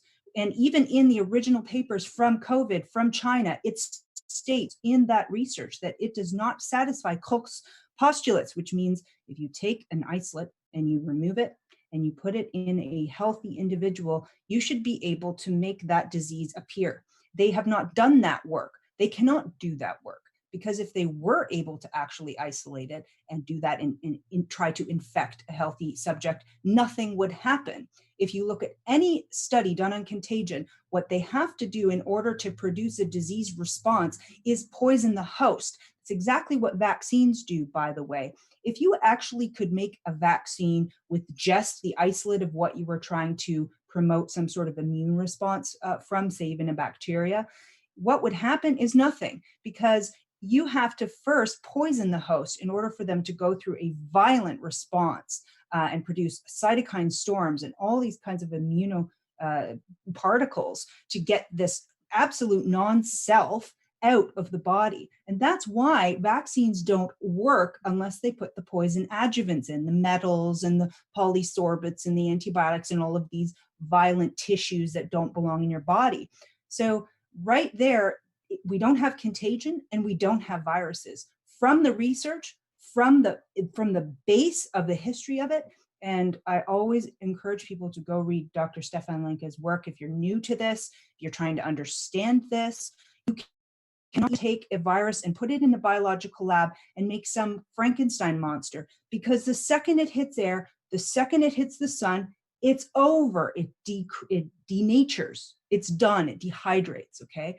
All you can do, if you want to make a Frankenstein monster, which I know they have in lab, you put it in the vaccine and you put it in people's bodies, and then you have a very big problem on your hands. So the first step is to make sure you're eating right, you're detoxing the body, you're learning about how to do that. And the next step is to not take a vaccine, because that is exactly how you do get the biological agent inside your blood in which it will cause a huge problem on every possible level and can be very hard to heal. As many of us have attested, we are vaccine damaged. I am myself. So I just want to address that. I have all the research and all the papers for anybody who wants that information. I'm more than willing. I have blog articles on my website, lots of videos on this topic, so you can learn about why this does not exist as described, and to understand pleomorphism, that we make the particles ourselves. And that's why they say it mutates. Oh, it's changed a little from Italy to Iran to Canada. Why? It hasn't mutated at all. It's because we each make individual particles that are a little bit different than everybody else. So you can look at that map that they say it's mutated, and it's all bollocks. So I want to get that point across. Thank you. Okay, Amanda, thank you. Also, actually, one of Amanda's suggested books I actually just recently purchased, and this might be a good thing for others to purchase, Goodbye Germ Theory. It's called Ending a Century of Medical Fraud and How to Protect Your Family by Dr. William P. Trebing. So that's something that you can pick up as well if you want to educate yourself as far as germ theory and viruses are concerned. Also, next, I'd like to call on Matt Landman. What do you have as far as suggestions for people to stay empowered in the face of being told, having this propaganda put in our faces daily by the media, the governments? So what can we do as people to stay empowered, to keep things going, and to help to inform others? Thank you, Karen. I think it's really, I know it's really important in this age of disinformation and this age of falsehoods that we now live in, is to acknowledge, firstly, we live in a world of duality, right? So there are polar opposites. And right now we're in this space of fear. But what's the opposite of fear? What's on the flip side of fear? It's hope. So in a world of duality, of polarity, we have to recognize that there's two sides to everything. Also know that fear actually acidifies the body, leaving it susceptible to illness. So if we can take a step back, witness the fear, and see it for what it is, we can also empower ourselves with simple truths and bring the truth forward simply. I like the model KISS, K-I-S-S. I've got a master's degree in business, and almost every day in the classroom we learned to keep it simple, stupid, K-I-S-S, especially as activists honoring the truth with integrity. We can bring these things forward in a very gentle way. I like to have the conversation with people saying, do you know what COVID-19 stands for? Coronavirus disease of 2019. Did you know there was a COVID-18, COVID-17, COVID-16, COVID-15, and there will be a COVID-20, COVID-21, COVID-22? And just opening that in their heads, well, how did the world react to COVID-18, COVID-17? And did it have just as many implications as this? Okay, so I want to talk about frequency really quick. We can all learn more about frequency. If you learn about 432 hertz versus 440 hertz and the Nazi regime and Joseph Goebbels and how much we are influenced by frequency. Learn about Royal Raymond Rife, learn about Tesla, learn about Masaru Emoto, and you can see how susceptible we are to frequency manipulation, and then we can empower ourselves. For instance, I went backwards in time and got myself this little slider phone. This does everything that I need, and it doesn't interact with my brain waves and all that stuff. Also, it's important to know that we're in a battle of spirituality. There's light and dark, and this is playing out right before our eyes. And while we're being manipulated and we have all these falsehoods right in front of our faces, it's so important and amazing that we have this opportunity to cultivate our intuition. This means asking our heart, asking our guts, honoring our spirituality, and seeing the truth and knowing the truth by how it feels. Because, like I said, we're in this age of falsehood. And knowing and seeing, it's like stepping aside and seeing the ego, right? When you can step outside and witness your ego, you can also step outside and witness the fear and actually feel it. And what happens when you're in a space of fear? You're not empowered. You've lost all hope, right? And you're very easily susceptible to the manipulation of the media, conglomerates, and all this, everything, all of it, every which way. But when you can flip it and know, like I said, that we're in this world of polarity, duality, honor the hope side of it, and in hope we can empower and we can really just bring that truth forward and bring the knowledge to our friends, family, and peers in a grounded, level-headed way. Like I said, what's COVID-19 even stand for? Did you know that wearing a mask doesn't even do anything? I went into the post office yesterday and I didn't wear a mask. And I tried to put this over my mouth just for a minute. And the postal employee said, we're actually not allowed to tell you to wear a mask. And I said, thank God, because I'm not doing it anyways.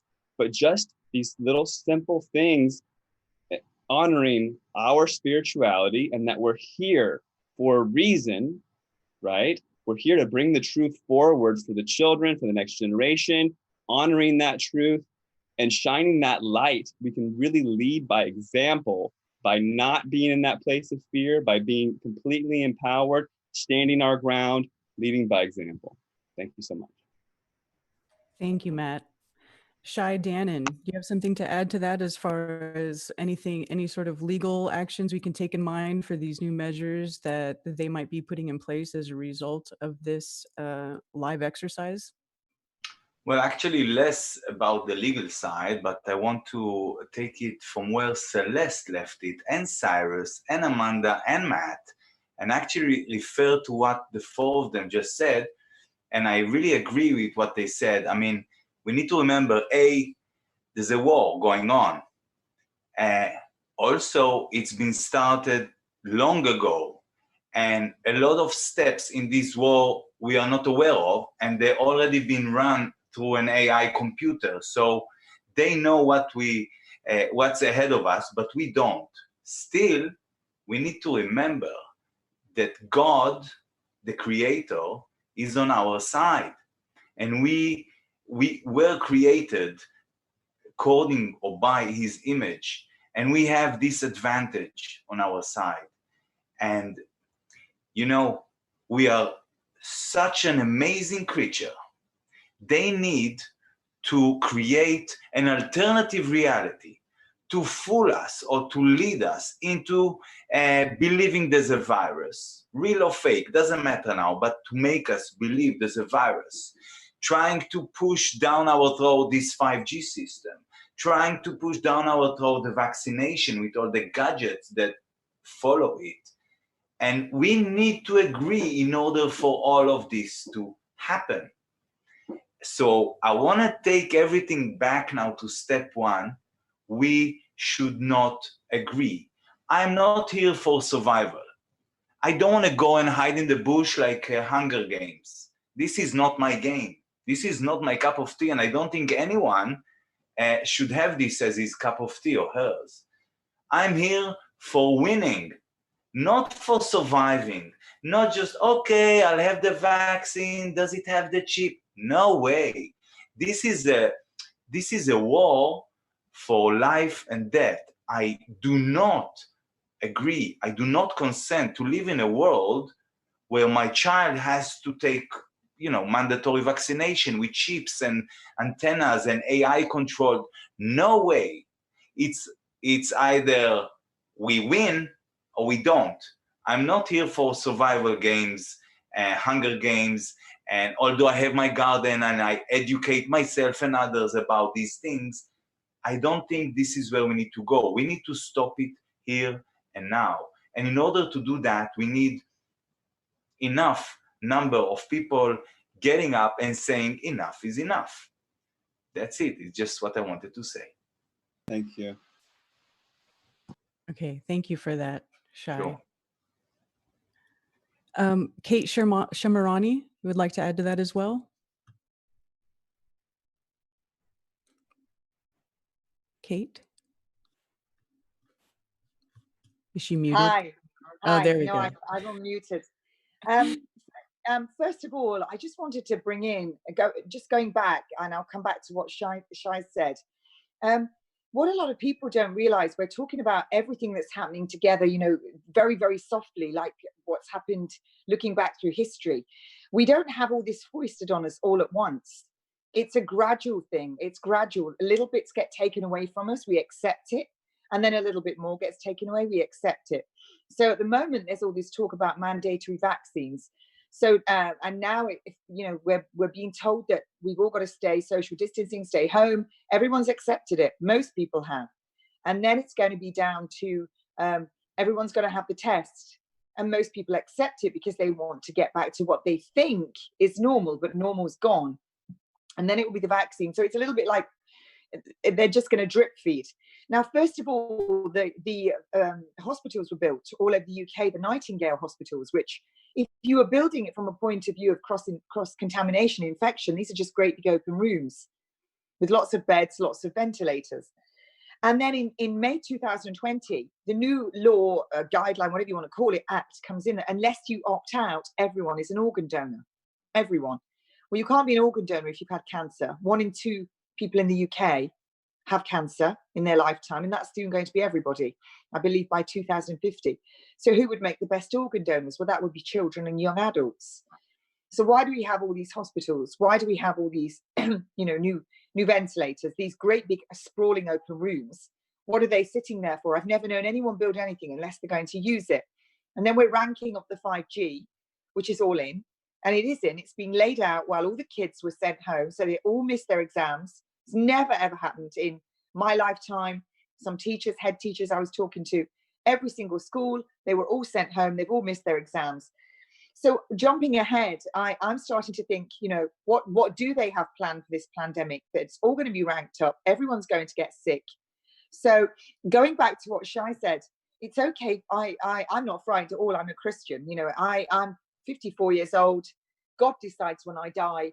And so it's very easy for me to speak out. It just rolls off my back, all the criticism and hate, etc. However, I do believe that by sitting there and saying, well, I'm not prepared, I'm not going to live in that. I'm not going to have that vaccine. I'm not going to have that test. So I'm going to stay home. I'm going to grow my vegetables. The problem with, which is great, which is how I want to live anyway. But what happens if we need emergency care? It takes us back to, if anyone's read the book, Brave New World by Aldous Huxley. You either lived in utopia or you lived in the savage reservation. So that would make me sort of, we have to act now. We don't want, sorry, someone keeps no matter how much I decline, they keep calling me. We don't want it to get to the stage where the 5G is up, the test is up and running, the vaccine is up and running.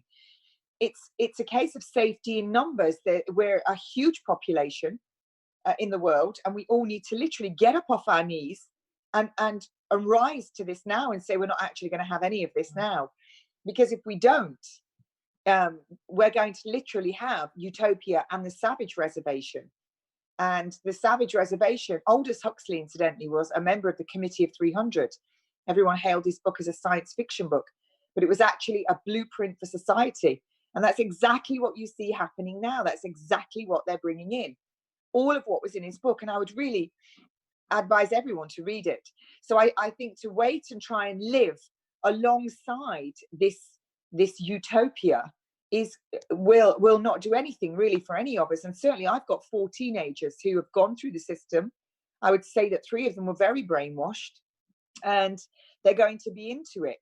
So I do think we need to make some really good action here. We need to literally be up off our knees and protesting now, not trying to live in that utopia, but not of it. Okay, thank you. Thank you so much, Kate. I agree with everything you just said. All right, in the interest of keeping things moving along, we need to move on to our third scenario, our third video, which is talking about 12 to 24 months after the initial action taken by the government. So let's move on to our next video, please.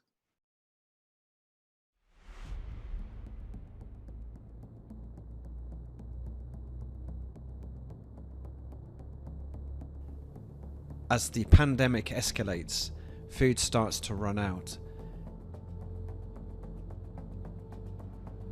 People wait in line for hours just for basic supplies.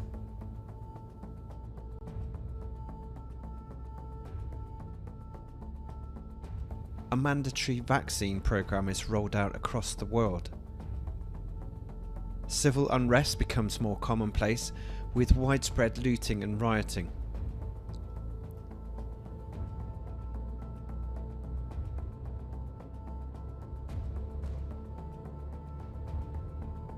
More and more security forces are deployed as governments move in lockstep to control the masses.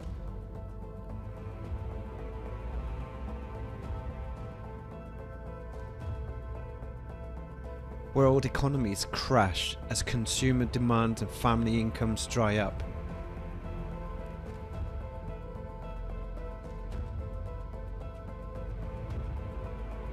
Food shortages turn into famine. Water shortages turn into droughts. And energy becomes rationed. Total surveillance becomes more commonplace, especially in cities.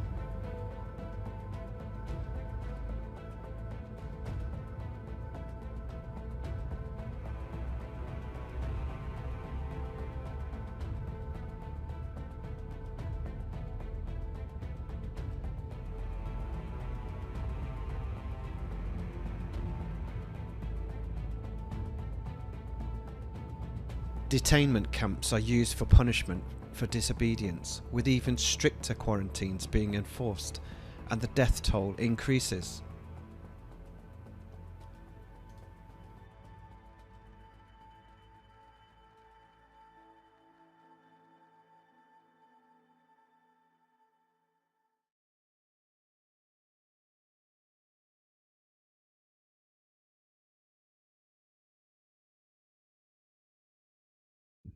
Welcome back, everybody. We've just seen the final segment of what this world is going to look like if we do nothing. And so what we're really trying to emphasize here is that your voice counts. We need to be active. We need to not be muzzled, right? Our voice really does matter. And of course, the higher ups want us to just shut up and comply.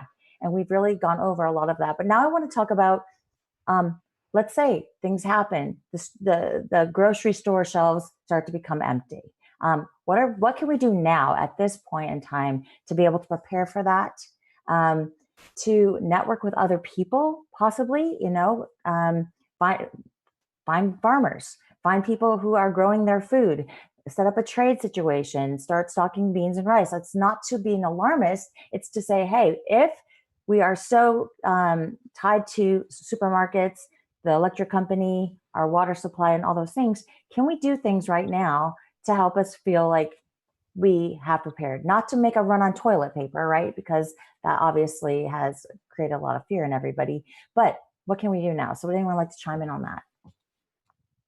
I'm going to divert to Matt Lemon.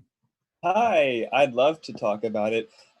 After I got my MBA, I went and worked on an organic farm. And at the age of 35, I thought I knew everything, you know how people get. I learned that potatoes grew potatoes. And it pretty much blew my mind because I lived with potatoes. They tried to grow under my sink and in my pantry, but never did I know that just dropping the potato in the ground and putting some dirt over it, that I would be growing actual potatoes. And that little bit kind of snapped my indoctrination, made me realize that all this public education and 4 years getting a bachelor's of science and then getting a master's in business administration, focus in strategic sustainability, graduated top of my class. I didn't know potatoes grew potatoes, okay? This little simple thing can kind of snap you out of this helplessness where we get stuck in this frequency of fear, right? Just honoring that truth starts to open up these different worlds. You know, you put the seed in the ground and it grows, and here it is. We just have to cultivate it. And these simple little things, I know it sounds like nothing, but I know there's people listening that are like, potatoes grow potatoes. Wow, thanks for that, Matt. It's very simple, some of these empowering things, but organic farming is just like that. You learn by doing. So I encourage everyone, anyone out there, stick a seed in the ground, see what happens, learn and repeat. Excellent point. Just square foot gardening, get a book. As a matter of fact, when, if things happen with the internet going down right now, start downloading papers, start getting books that you can read, get all those YouTubes that you want and take notes now. Don't wait till comes a time when you can't. Yasmin, I'd like you to chime in, please. Okay, thank you. I would like to talk really quickly about the fact that in my journey, I did discover that less is more, actually, and that allowed me to kind of break away from the system as it was. I began to make my own shampoos, products, basically just moving towards chemical-free everything and finding that I didn't need anything else from the store anymore. And that was one of the aspects that got me to disentangle from the whole thing. because we realize that we actually need a lot less than we have been led to believe, because that's part of the conditioning, part of the mind control. We have all this stuff shown to us that you need this and all your flaws are emphasized so that you can go in and buy the solution. So on multiple levels, we find out that we can actually provide for ourselves if we learn the natural ways, so that you can actually, produce these foods yourself, like growing them from scraps at home, or you can actually heal yourself with herbals and supplements. You start to learn about this, as well as moving away from chemicals in general, because we need far less than we've actually been led to believe. But all of this has to do with the fact that it's not just something new. This is mind control aspects that have, unfolded predictably over time.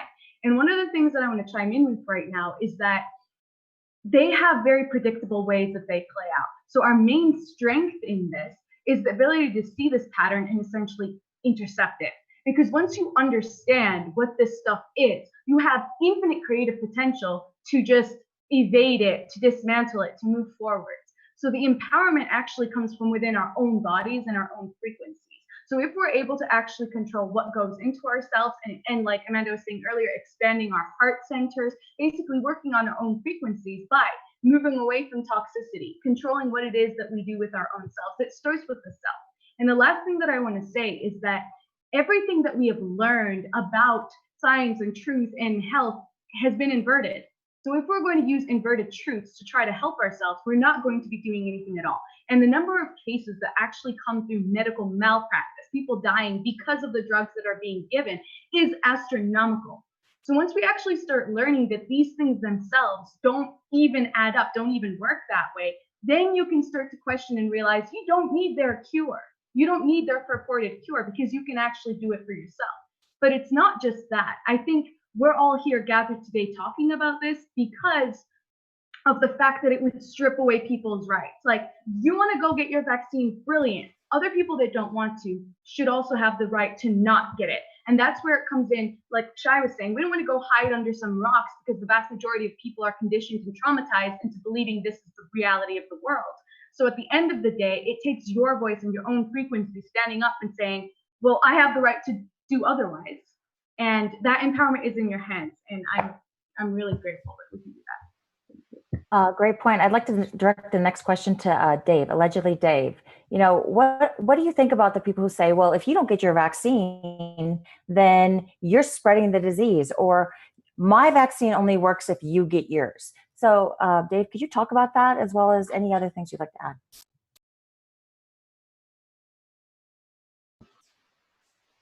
While Dave's waiting, I'd like to interject really quick on what Yasmin said. I believe that as we live these falsehoods, we're resonating in a frequency of lies and mistruths, not truth. But when we can honor that truth, resonate in the frequency of truths, all these other truths become self-evident and becomes much more empowering. We have to honor that frequency and understand it. Okay, great. While we're waiting for Dave, I'd like to talk about Celeste. Celeste, you were talking about, you're an organic grower. You grow your own stuff. And I liked what Matt was talking about. You can just grow potatoes from potatoes. What are some other tips you can give our listeners about how easy it is to grow things? So here I live in the Rocky Mountains, and sometimes it's 50 degrees outside, and yet I have a citrus orchard. Right now I'm looking at my coffee bushes in my living room window. Every single room in my house grows food. And so whatever you love, you can grow. And you might want to find a mentor to do that. You can do books. I give classes on my Patreon site. We did just a health cream class, how to make your own, yesterday. So there's all these wonderful ideas, and it is really fun, even in this virtual realm, to get a few people together and you're not alone doing it. It makes it kind of fun. And I just really encourage everybody to just even pick one food that they absolutely love and try growing it, because one, it not only will nourish your body, but it's going to nourish your soul and your spirit. It's going to lift you up. It's going to make you more human, because we were designed to take care of the earth. And so I just go for it. Try And then if you run into some problems, like I know there's a lot of people that say they've got brown thumbs, just find somebody to mentor. There's plenty of people, especially elderly people, that this is in their background. They know how to grow, they know how to can, they know how to dry stuff. So, and they are feeling kind of lonely right now. So when you tap into them and do the kindness, reciprocal thing, it preserves our humanity. And that's one thing that the powers that be want to strip from us. Thank you. Excellent point. I love this minimalist idea. We don't need to go to the grocery stores. We can grow our own stuff. And if we don't know how, we get mentored.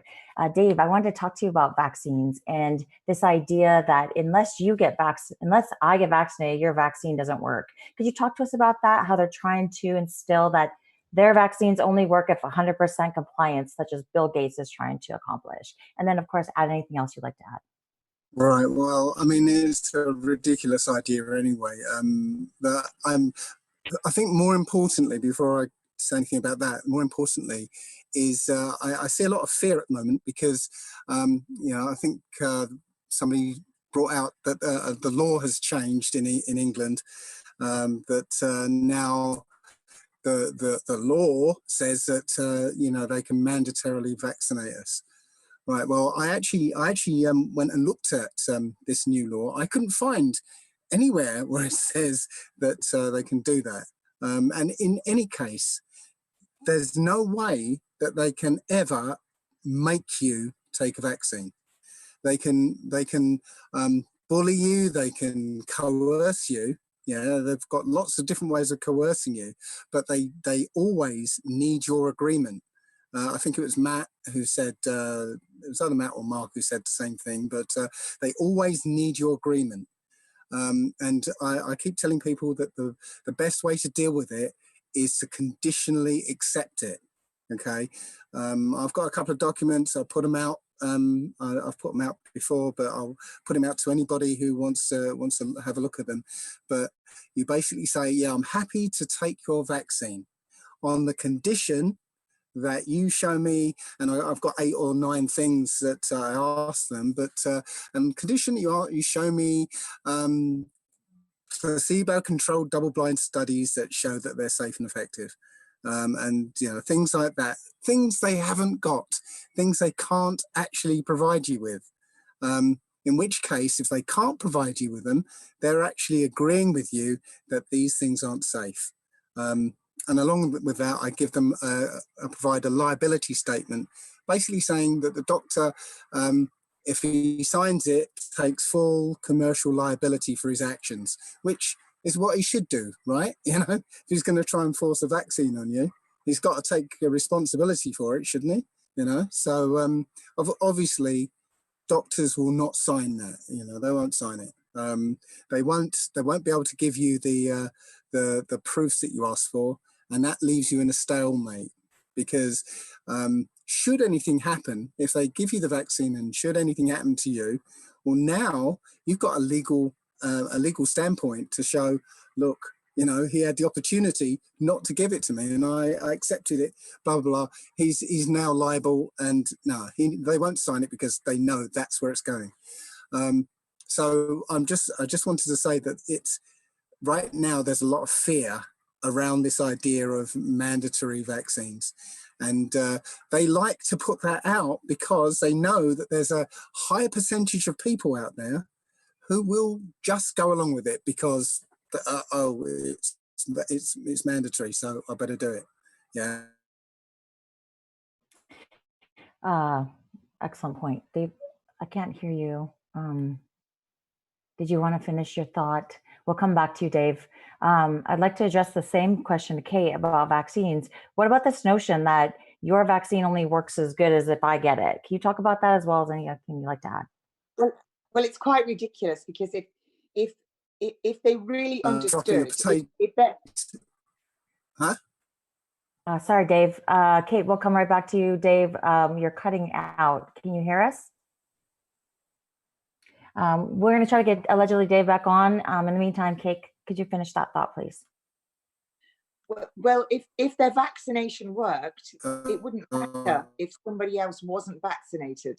So that very statement proves that the vaccine doesn't work. what's actually happening now and what happened. I spoke to a couple of head teacher and another senior teacher yesterday, and I know that a lot of people that work in the healthcare industry, I don't even like to call it a profession, what they're almost bullied into having the vaccine. So the teachers were saying yesterday they'll have to have it, and I know that some healthcare workers were told they have to have the flu vaccine, for instance. So then you have all the nurses on the front line. And at the moment, we're being almost blackmailed with this propaganda of stay home, protect your NHS. I'm not sure why we would need to protect our NHS, because that's actually their role in our community, is to actually be there to serve us should we be sick and require that service. So to actually say to us, stay home and protect the NHS is quite bizarre. So they're all thinking that they need the vaccine first and they're asking for it. Then a lot of the police officers will be told that they need to have it. And these people don't really argue about getting it because they're fearful about losing their jobs. So they don't question whether they have any rights. They just accept it from the hierarchy in their positions. And so if there is anything in that vaccine, if there is, like there was the SARS vaccine, which made those that did come into contact with wild SARS far more predisposed to serious complications.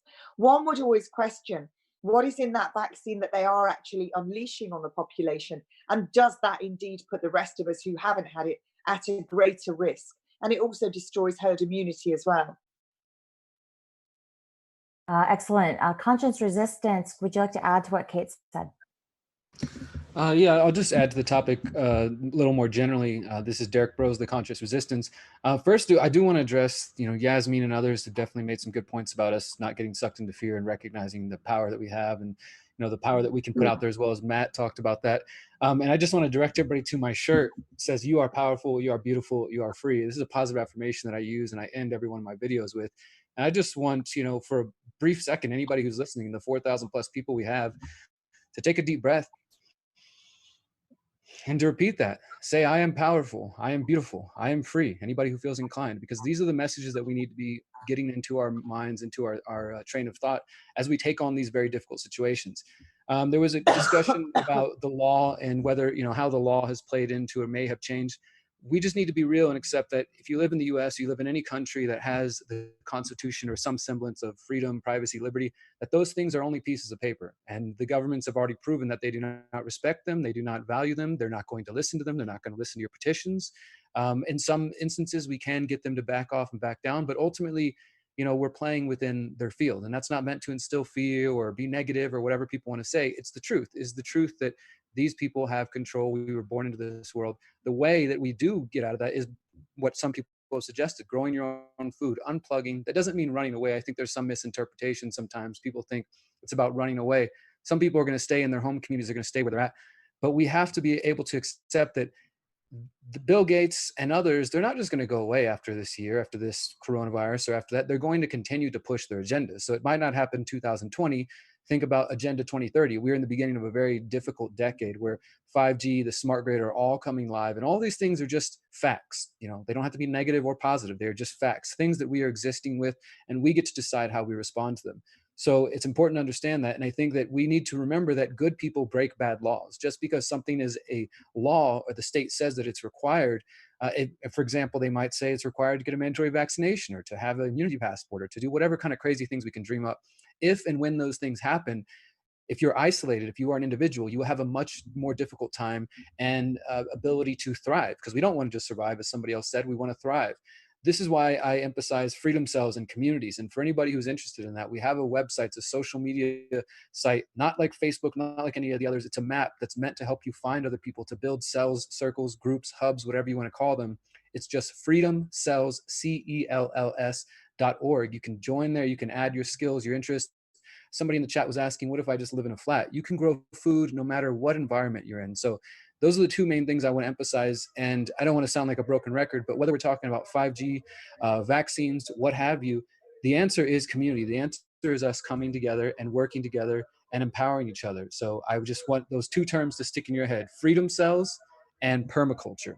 Look up permaculture. You can grow food in any climate, any environment. We can unplug from their unsustainable food production system, and we can build the better world. But we can't do it by having faith in Donald Trump or any of the presidential candidates or any of the systems around the world, no matter what country you live in. Thank you. Thanks so much. And now I'd like to just let allegedly Dave finish his thought. We lost you. We have you back. So Dave, and then after Dave, Mark, and then Amanda. Yeah, I'm sorry, my internet keeps dropping out, so I do apologize. Yeah, all I was saying was it's very, very easy to grow your own food at home. Yeah, as simple as getting a tomato and slicing it up and putting it in the dirt. Yeah, they're designed to grow stuff. Yeah, so I think Matt said about potato. Yeah, it's the same thing. Drop it in the ground, it will start growing. You get a lettuce. When you buy a lettuce, okay, just trim off the bottom, put it in water. It will continue to grow. If you grab a few of them, you never need to go out and buy lettuce again. Yeah. The point about this is, I recently came back from St. Lucia, and one of the things you see there is that people will grow things in their garden and then put a table up outside their front door, and they sell it. And most people don't go to supermarkets. They literally just go around their neighborhood and just buy from their neighbors.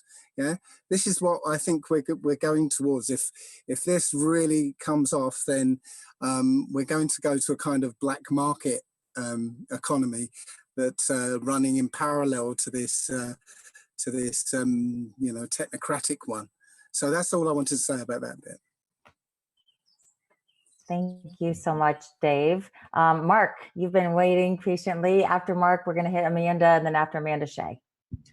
Sure. I just wanted to take up the issue of vaccines once again. I know we're all about trying to find glimmers of hope and optimism here.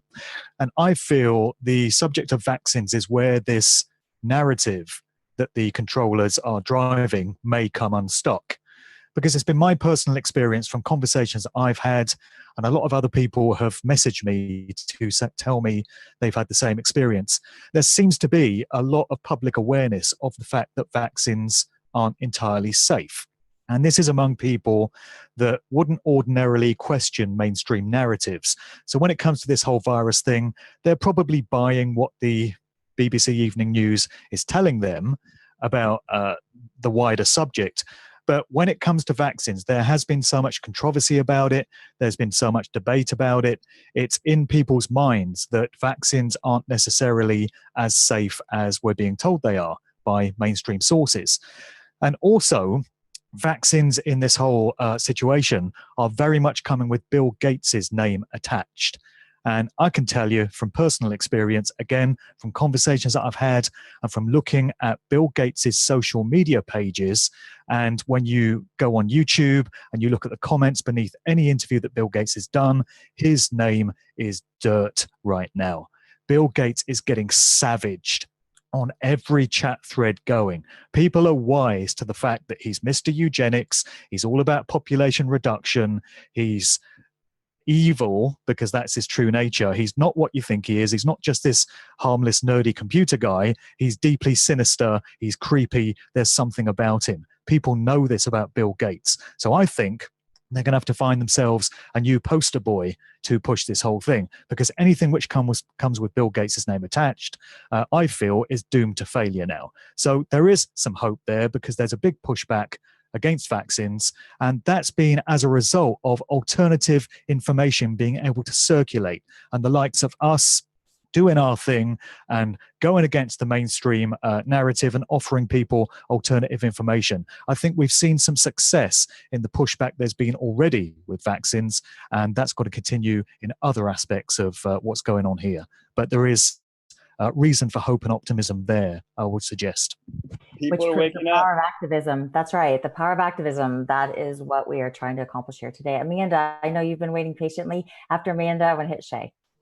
Yeah, I have a scatterbrain now of all these different things, but I wanted to touch on the herd immunity lie, because a lot of the vaccine propaganda is, again, it pairs you against your neighbor. So somehow if you're unvaccinated, you're evil and you're dangerous, and you're putting everyone at risk. And so I just want to go back in history and clear it up, because the theory, and it's just a theory, and has never been scientifically proven to actually exist. It was coined in 1933, and it was a researcher called Avert, and he was studying measles in the United States between 1900 and 1931. They didn't have a vaccine then. And what he noticed, if there were epidemics where he saw an increase in measles, it would only occur when less than 68% of the children had developed a natural immunity to it or had gone through the process. And so their theory was that children are building their own natural immunity after being exposed to it or going through it, which it's not an exposure, it's their own actual detox process, and it's called an exanthem of childhood, but that's another story. But that's just what he noticed by keen observation. That was it, the end of the story. This is a marketing ploy by the vaccine industry. They took that study, which is from Oxford University Press, and then they jumped the figure with no justification to 95%, and then they just start claiming it, that if you don't get 95% vaccine coverage, then you don't have proper immunity. Then if you go and you look at the failures, you find communities where you have 99% vaccine coverage and failure, they still get the diseases. And so if you just, again, go to the history and the information, the actual research, you will see that there is no such thing as herd immunity. It doesn't exist. Whether it exists in natural tendencies, that's something else that would need more study, because that was just an observation. It wasn't actually scientifically studied properly. And as far as vaccines, doesn't exist. I want to just point you to a video called Vaccines Are Dangerous by Dr. Valentine. And he was wonderful. I actually was on yesterday I was on a panel with him. And Dr. Valentine talks about, back to what Dave was saying, talks about how you can actually use the vaccine coming at you, like a mandatory vaccine, as a surgical. So it's actually a surgical activity. It's bypassing your skin. So you can treat it as a surgery, and then you can use the law to have specific terminology, basically, to go back at the doctor and say, well, you're performing surgery, so these are the things that have to be done. And if you're going to give it to me, then you should probably also give it to yourself at the same time, and all of these things. So there are hosts and hosts and hosts of measures that you can take to pin the liability on the doctor so that they want nothing to do with vaccinating you.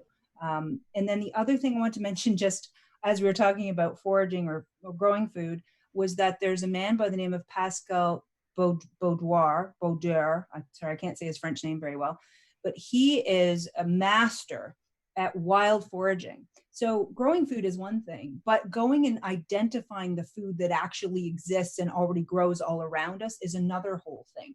And I do suggest people start to learn about that. Not only the herbs and the medicine, but also the edibles, how to identify mushrooms, how to identify different plants and root systems, and what times of year that those grow, because there's more than just, growing your own food. They're seeing what nature provides around you. So I just wanted to touch on that. Thank you. Very good point. You can eat dandelions from your yard. Those weeds that everyone wants to get rid of, they're very good for us. Shay, you've been waiting to talk about vaccines, and then we're going to hit Ron. All right. Actually, it's not about vaccines, although I totally agree with Amanda, and even more than what she said. And my name is Shai, although I like Shay. It's like an Irish name, but, just say Shai. It's all right. No worries. I want to relate to what Derek said before and what Mark Devlin continued also in these relations. And actually, I will start with something that David Icke has said in his, I think it was in his London Real interview with Brian Rose. And what he said, and this is something so important, it's maybe the first time since decades, I would say, that the Gateses of the world enter the room and the door just shut behind them. And we have an opportunity, so good opportunity, so precious opportunity. So I disagree actually with what Derek has said, that the Gateses are going to stick around for some more, for longer time, or Agenda 2030 is a fact. No, it's not. It's just a story. And it's up to us whether we believe this story and make it come true because this is part of predictive programming, or we don't.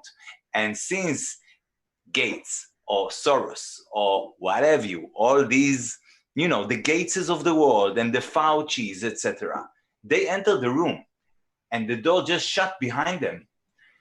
And basically, it's up to us what we do with them. So I do now follow what Mark has just said, Mark Devlin, that it's in our hand to kick their ass and push them aside and create our own reality. Now, to be honest, if I go now to the to the food story, most people cannot, probably will not grow their own food. Now, even if you do, you can grow potatoes, but you need to eat so much more than just potatoes to survive. Otherwise, we go back to the, to a wartime or the Holocaust times. Now, we don't want to go there. So we better get this opportunity while Gates and Soros and Fauci's, they are in the room with us. And it's the first time they exposed their plans. They expose what they plan for us in the future, what they plan for our children. And we need to use this precious knowledge that we now been exposed to and kick their ass and create our own reality for our sake and our, obviously, children's and grandchildren's sake. Thank you. Yeah, I love the truth is prevailing, and people are waking up. They're seeing that things are not working the way that we were told. And again, this whole exercise is really an opportunity for us to get active. I'd like to now talk with Ron. Ron has been waiting patiently. Go ahead, Ron. Thank you very much, Shelley. I'd like to mention several documents that former FBI agents and former children and grandchildren of Manhattan Project scientists gave me. One of them I shared in our private chat. Don Friedman got a FOIA request in 2006 from the US Army. I suggest everyone in this meeting download it. It's a FOIA request on pulsed microwave mind control, also known as silent subliminal sound. They were experimenting in the 90s on how dolphins communicated, and they were able to hit the inner ear bone with pulse microwave. And then we began seeing cordless phones appear. That's a lot what's going on. Another FOIA request was the document on Sandia National Labs report out of Oak Ridge National Labs, Lawrence Livermore National Labs, in New Mexico. So I'd like everyone to take a look at that. And if you were to search on YouTube, Rodolfo Linas, R-O-D-O-L-F-O, Linas, L-L-I-N-A-S. He is a Nazi brain scientist that was in Bogota. I saw all of his documents from the 60s. He appeared in the United States at New York University sometime around the 80s or 90s, and he advises the NSA. There's a very, very short little you go in from the inside.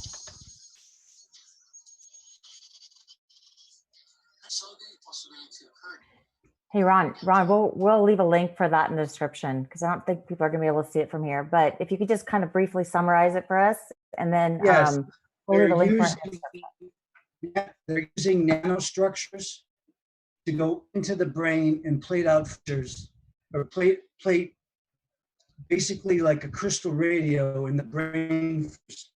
And then they're able to use 5G and directed energy to fully control the brain. And so what happens is, as you're ingesting some of these, fast foods that have been forced upon us, like sodium benzoate in the soda pop and in the McDonald's food that these people have been eating, they then turn on the pulse microwave, and these products have already gone into your brain fissures, and they're able to, they code out as plaques inside the brain. Well, these vaccines that they're looking to force on the world will break the blood-brain barrier. And if you go to Facebook and type in Sandia National Labs report in 2006, the 3 national labs were working on full remote control of the human brain and monitoring. And I sent all these documents within this group chat. And as one last message, I'd like to give the laws to protect everybody. We're in the United States. We have a constitution, no matter what these people say. We also have US Code Title 18, Section 241, deprivation under color of law. I got a message from the Department of Justice to my email saying nobody can violate our civil rights. Europe is protected by the Nuremberg Code, as well as the US, as well as Israel. All countries after World War II signed on to the Nuremberg Code and the Helsinki Doctrine. All doctors cannot force medical treatment on anybody. Canada signed it too. There is no way around it. So there will be repercussions if somebody tries to force any form of testing. They're lacing the tests with the coronavirus. That was in many UK papers. Why would anybody take Chinese tests given by a billionaire and then test their people? It's basically lacing seeds of destruction in your population. And that's all I'd like to say. But please have a look at Rodolfo Linas' Wires in the Brain. That was given to me by a Belgian victim of a very tortured victim back in 2010. She sent that to me. There was a whole group trying to resist what you and what all of us are doing today. They were trying to resist, but we didn't have Zoom back then. We just had, we had Ning sites. Many of the Ning sites have been brought down, but there is a wonderful one called Peace Pink. And okay. Thank you very much. Thank you, Ron, for sharing that information. All right, I want to switch gears now because all the PDF documents. Yep, we're gonna definitely leave links and all that. So for everybody, please send in your questions. For those of you listening, after this segment, we'll have a Q&A, a 45-minute Q&A, as well as closing statements from our panel. So start getting your questions into. Robin will be monitoring those and giving those to us as we progress. I want to switch gears now and go into surveillance. This is a big topic, and I'd like Mark Steele to kind of chime in about the 5G and surveillance, smart meters on the homes, things like that, how people can opt out. So I think Matt Landman, you wanted to share with us some information, some protection from nanotech, as well as the surveillance. Oh, yes. Thank you for calling on me. Firstly, it's really important to understand all of this through empowering truth and information. I recommend everyone get an EMF meter to see what they're dealing with. Empower yourself by getting that smart meter off your home or taking steps towards that. Get wired internet, not Wi-Fi, or at least unplug at night. Mitigate how much you're exposed to so that when the 5G does come, you don't have this accumulated radiation. But in terms of surveillance and tracking and whatnot, I've launched a clothing line titled Sparrow, S-P-E-R-O. It's at sparrowprotectionclothing.com or sparrowapparel.com. I'm lining clothing and hats with silver material. It's literal silver. And what I do is I put my cell phone in these Sparrow silver lined bags, and the phone cannot be tracked. It can't be traced. Nothing can happen. I did have a smartphone, and I would turn it on airplane mode, turn all the apps off. I put it inside this bag, and it gets all hot trying to figure out what I'm doing, where I'm going, what I'm up to, even though it says it's off, right? So there's a lot of stuff going on behind the scenes that we don't know about, but empowering yourself with the knowledge and the know-how, get a cheap EMF meter, start with the basics, ditch the Bluetooth.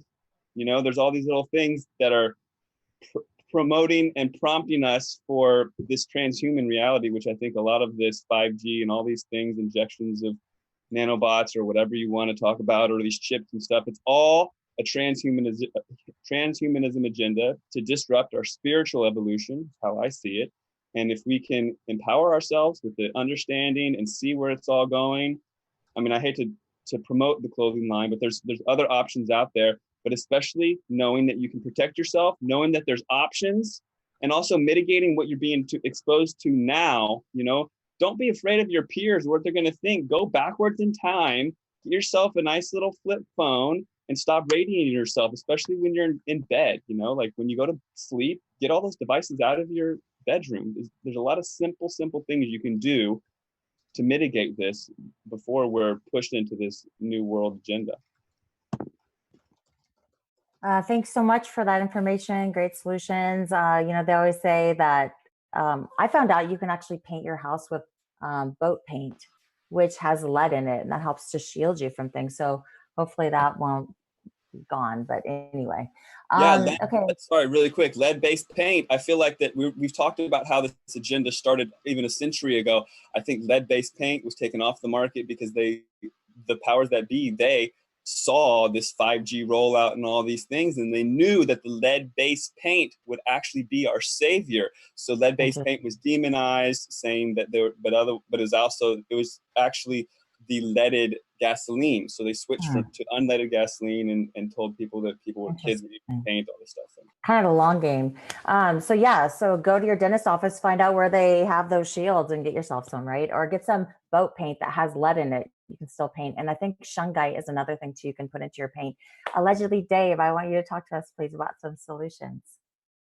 Right. Well, I was also going to work on a clothing line like Matt, but I might as well just say a few things you can actually do.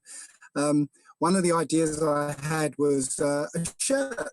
Okay, knowing that their facial recognition systems basically look out for, two dark areas around here, a slightly dark area here, and another dark area here, right? You can literally have a shirt that looks kind of like one of those urban camo shirts, yeah, but literally have lots of these, patterns that look like dark areas here in the right places, so that the facial recognition system will get a barrage of faces and yours among them. Yeah, so there'll be lots of false positives. Yeah, and yours will be among these false positives. They won't be able to pick you out of the crowd. There's others where you can buy up some infrared LEDs, okay, and put them in a baseball, the front of the baseball cap, or on a pair of glasses. Yeah, so that these facial recognition systems, all they'll see is like bright light. Normal people won't see them because it's infrared, but these cameras will pick them up. Okay, so literally it'll literally mask your face without looking like you're masking your face. You can also make clothes which have mylar, a lining of mylar, just like Matt's hat there. This lining of mylar, and have it earthed at the bottom. Yeah, and literally you're a walking Faraday cage. Yeah, there are lots of different ideas, and if anyone listening has the means to do this, make a clothing line. I didn't want to make money out of this thing. I just wanted these things to be out there. Yeah, and if you start thinking along these lines, because the more technological they become, conversely, it's easier to overcome them. Because they rely on one thing to work, and if you think about it, there's an easy way to overcome this technology. So that's all I want to say on that. We can combat all of this with innovation. Absolutely, it's brilliant. I love all these ideas, and don't forget to share these videos far and wide, because these are going to be up on YouTube, and we'll have some other links of where we'll be posting these videos to share with other people. And we want your comments. We want to know what your solutions are as well. Before we finish this last segment, I want Celeste to talk to us about surveillance, and then also we want conscious resistance after Celeste. Go ahead, Celeste. I just have a few tips. What this is like this global beast system that's being animated right now, and it likes food just like we like food, and its food is your data. So we need to each make a conscious decision not to feed it, to starve it, to drive it into famine. So stop filling out those surveys. You don't need to fill out everything on the census. If you're in America, you only need to enumerate how many people are in your household. There's community surveys, there's business surveys. They're all acting as one right now. You might get, when you've patronized a business, you might get a survey. All of that is feeding this B system right now. It's all going into the global governance quantum computers, and that's its food. And the more that we feed it, the less relevant we become as human beings. So what our job is to starve it and kill it. And this is one way.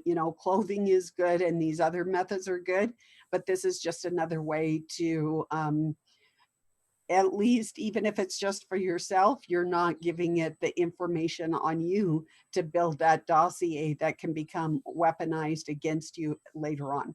Thank you. Thank you so much, Celeste. And then we're going to hear from Conscience, and then I want to hear from Mark, who I originally called out. So go ahead, Conscience, take it away. Yeah, thank you everybody for all the solutions you're putting forward. And I know the topic is surveillance. As a journalist for the last 8 years in Houston, I've been investigating surveillance technology for the last couple of years, specifically 5G and that whole area. But I do want to acknowledge that we're dealing with more than just 5G. Just to name off a number of things that I've investigated, you have cell phone surveillance tools called stingrays. You have thermal imaging cameras that can see inside homes. These are you got drones flying overhead. They're talking about pandemic drones to detect people's their temperature. And these are the realities that they're pushing forward. And some of them were even already there prior to COVID. This is just allowing the expansion of that.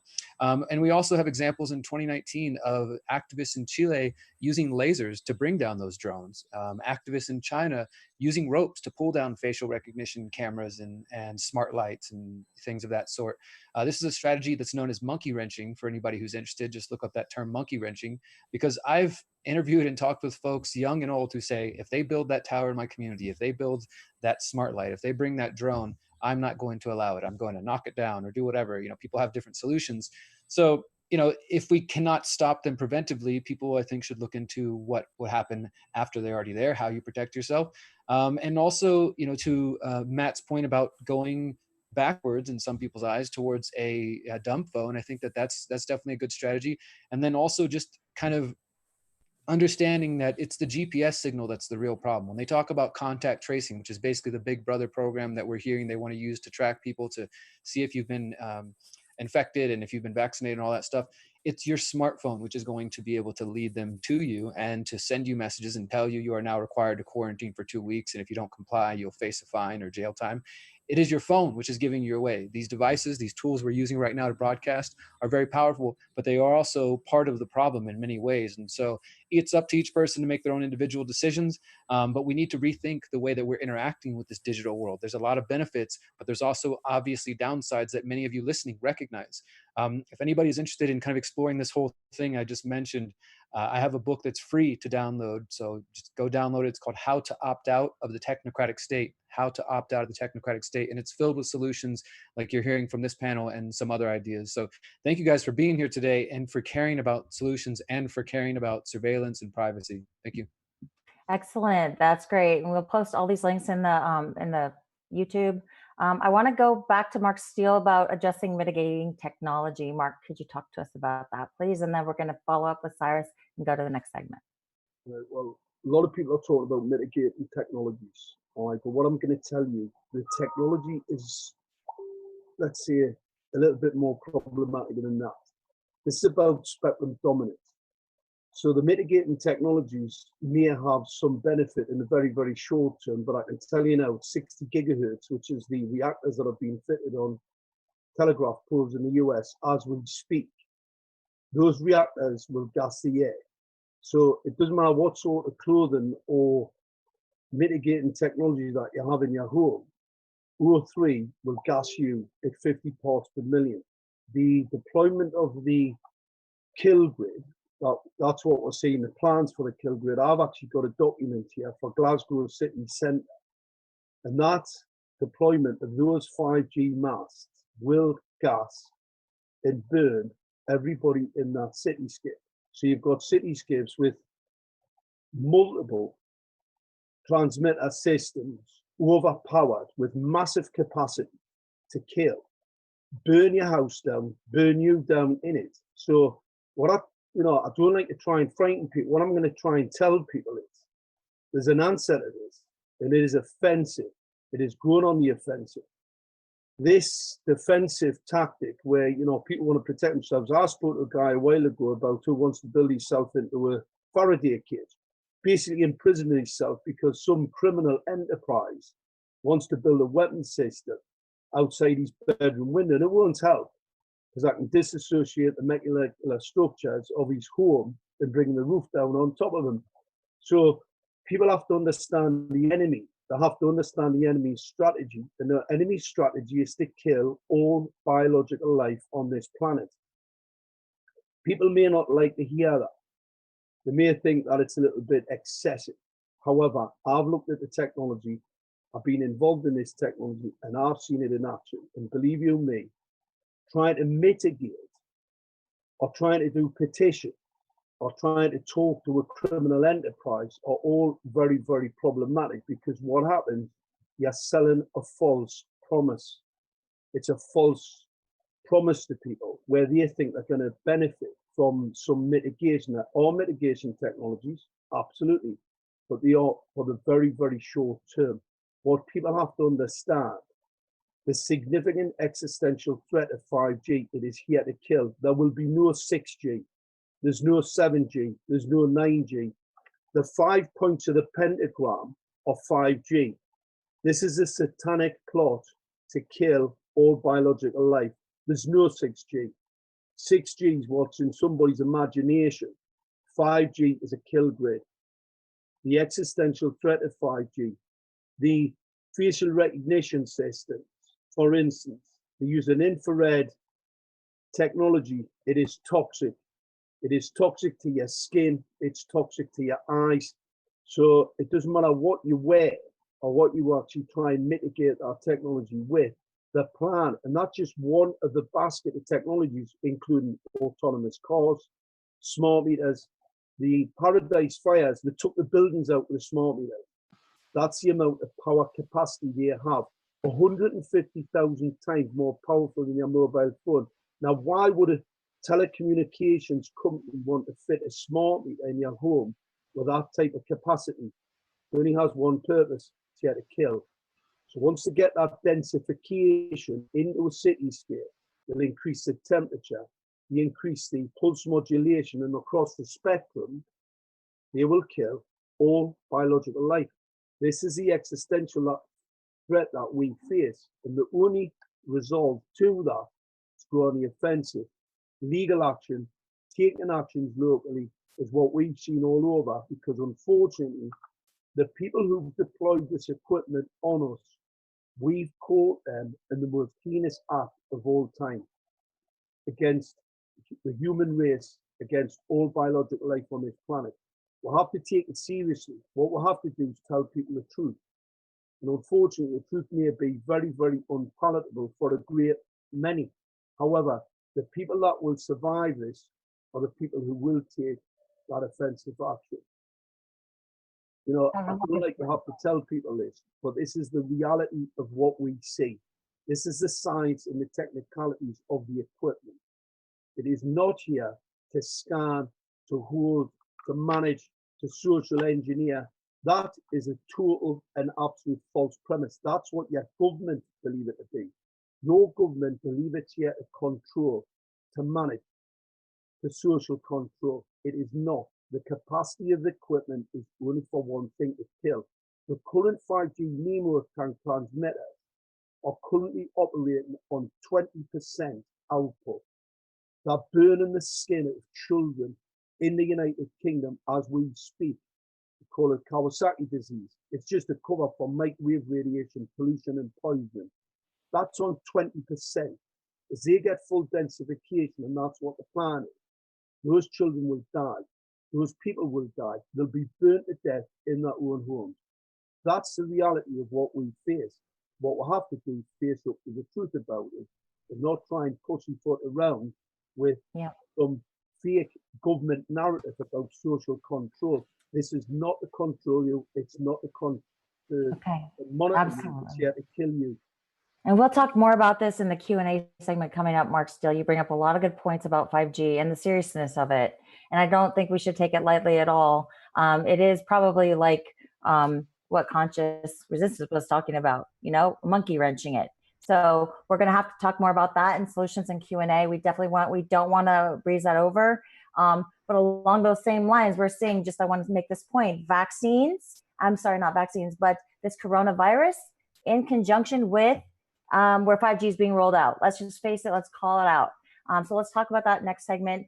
Cyrus, we only have a few minutes left. Could you just close us out in the 2 minutes, and then we're going to go right into the next segment of Q&A. Sure. It's very important. I want to support what Mark said, what Ronald said, and what Shai said, and what Dave said, and make a comment towards conscious real quick. Ronald, if you look at my 87-page lawsuit, there's penal codes that include the Nuremberg and other things that protects not only the U.S., but all the world's citizens. We are not cattle. You cannot be made to be vaccinated. You are made in the image of the Creator, and you have inalienable rights, not only by your Constitution, but by your Creator and by yourself. Nobody can force a vaccine on you. That's one. So now going to Shai, as I put in that video, and I agree with Shai, every human being, everyone listening, you are special. Every panelist here is special. Every human being should be cherished. It's very, very important. And we should not have any fear at all. We should support each other. For Mark, I 100% agree with him on a lot of things that he says. So if you look at this book, Artificial Intelligence and Humanity, and the one before that, what I did was gather all the world's data. I got more data than all our intelligence community combined by using certain biometric tools. So all these things that are happening today, I called it in my lawsuit, in the books, everything, in the lockdown, the virus. I still wasn't supported, so I need some support. But he's right. I found extinction codes for humanity in stages, in the billions of people. And that's related to 5G, but even more than that.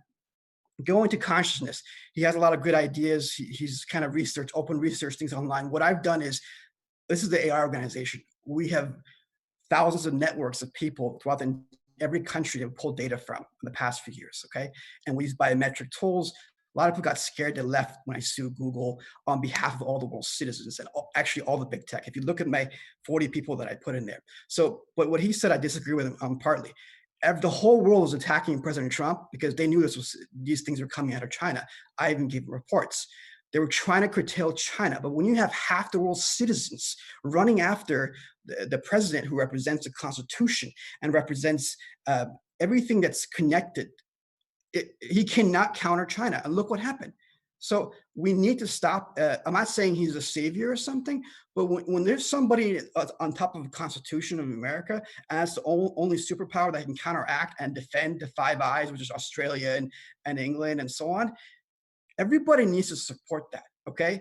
Now, the 5G, they shouldn't be around your families, but then we need it for Space Force. There's other things as well. There's trillions of universes. Look at that video, AI, the plan to invade humanity. There are a lot of millions of hidden meanings in that video. It's not, I use certain metaphors, analogies. Everything that's going to happen too is also in my books. You would need a quantum machine to figure it out. So we'll put that in. We'll put some of that in the links too. I don't want to cut you off. We have to go into the next segment. Everyone on the panel will have a chance to have a closing statement. So we want to move along because we only have 45 minutes left and we're 5 minutes behind. So we're going to go ahead and move on to the next segment of the Q&A. I'm going to let Karen B take it over from here, and then we'll wrap things up with conclusions and closing statements. Great job. Okay, we are starting to get questions from the chat. So one question from the chat is, someone is saying that they live in the New England area, but they want to know where the safest places to be are. I guess people are wanting to know if it's safe to stay in a city or if it is suggested that people move out of big cities at this time. So let's, does anybody in particular want to address that?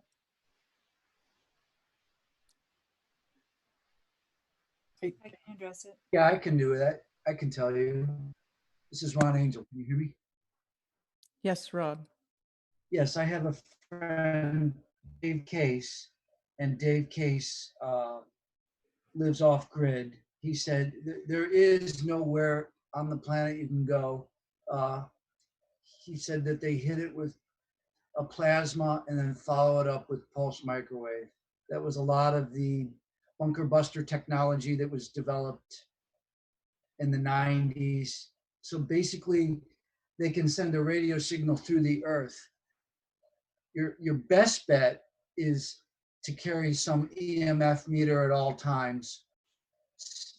Steve Jobs had an application for the iPhone when he was alive that measured, it's called a data logger, an EMF data logger. It's basically, you can buy them. They've come down in price.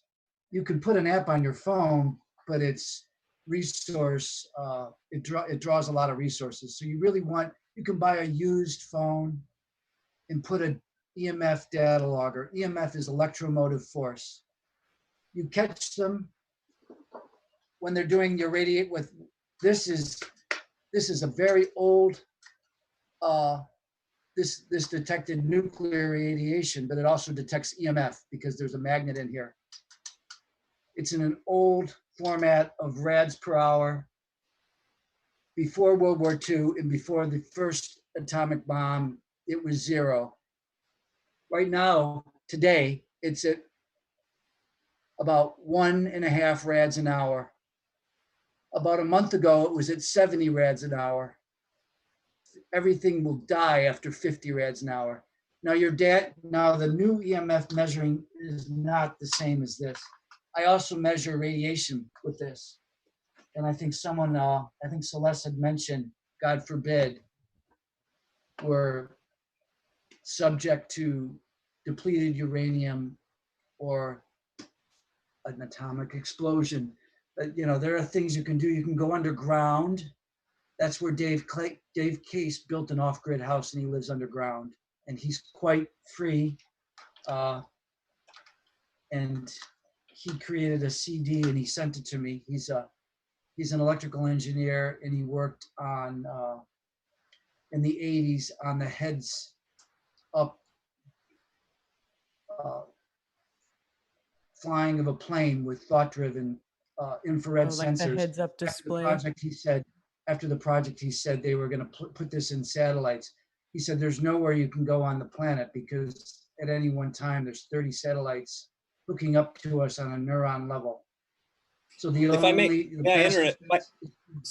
I interject? I highly recommend the website antennasearch.com to go to the question. If you go to antennasearch.com, you can see how many antennas, towers, cell towers and whatnot are in your vicinity. And less is more. Less is more. I think if you're sensitive or you want to be around less of it, or if you can see the writing on the wall, it's better to get rural in this kind of environment. That's all. I would agree with that. Celeste, you had something to add to that as well? Yes, so the CIA, unfortunately, it's not only the technological that we need to be concerned about and pathogens. There are these concentric circles of cycles throughout time. There's billion, 100,000 year, 12,000 year, 400 and 11, like the 11-year solar cycle. And they are all converging between this year, 2020, and 2050, which is why I believe that this whole thing, the ball started because the powers that be are very wealthy. They wanted to redistribute wealth, get as much as they could, get as much control before we saw the big effects of these starting to hit us. And so if you want to get some information on that, the CIA, a man named Jan Thomas, wrote a book called The Adam and Eve Story. It's not a biblical account. It's a cataclysmic account. And really, it's only about 100 pages. You really should get schooled in it.